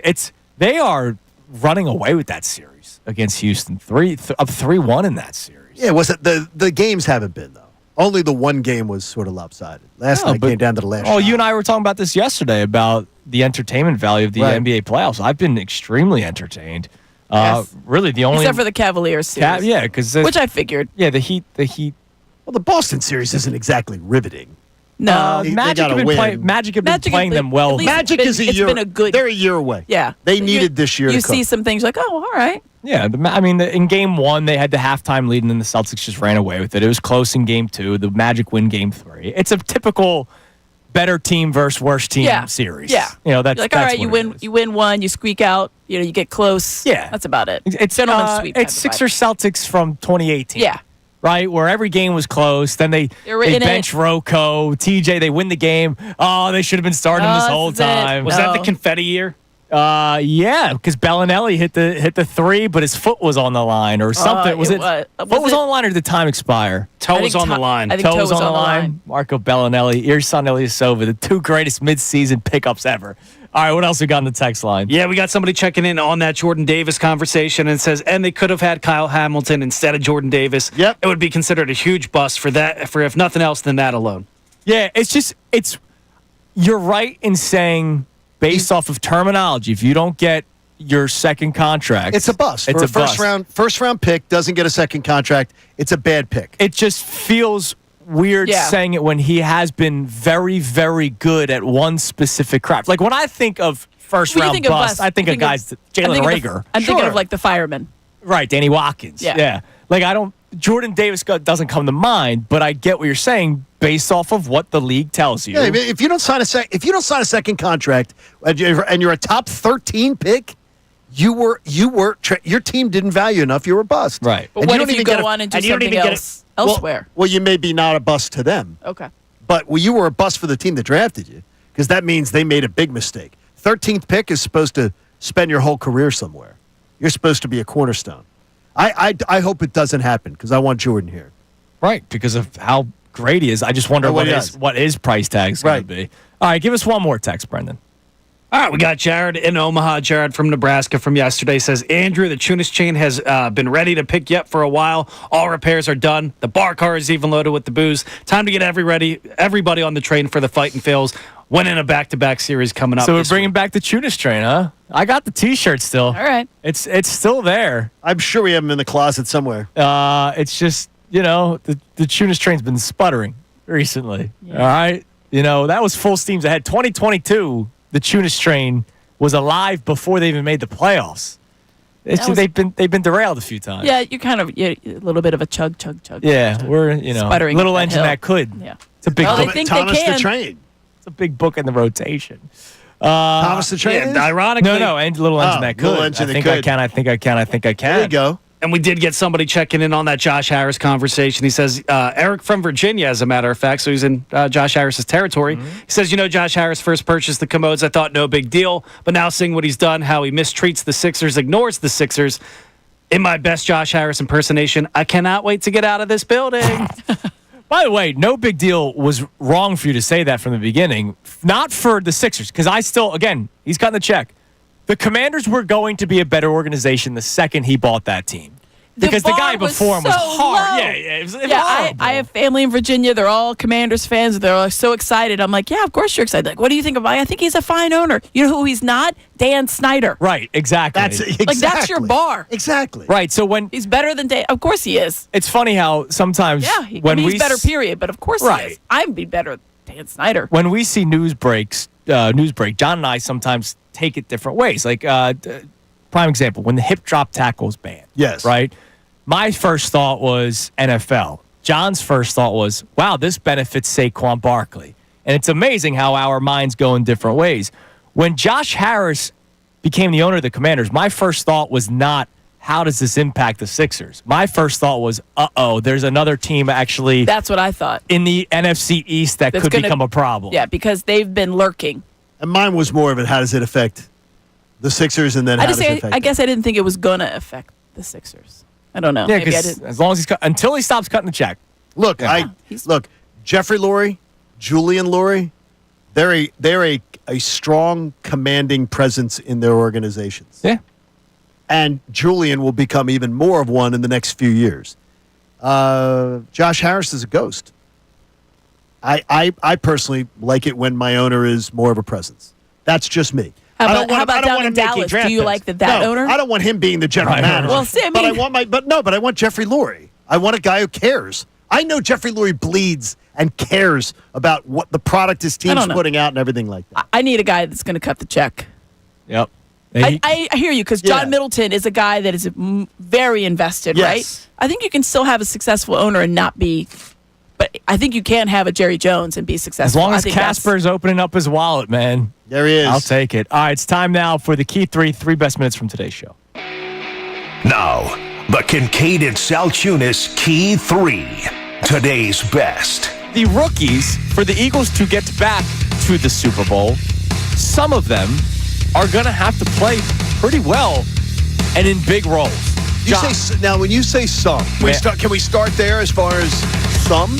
Yeah. Who would be the some that you think? I'm not demanding Miles Hinton to go out there and be a great but who are they? Let's just frame it for everybody. Jahad Campbell. Jahad Campbell has to be an impact player. Because he will be...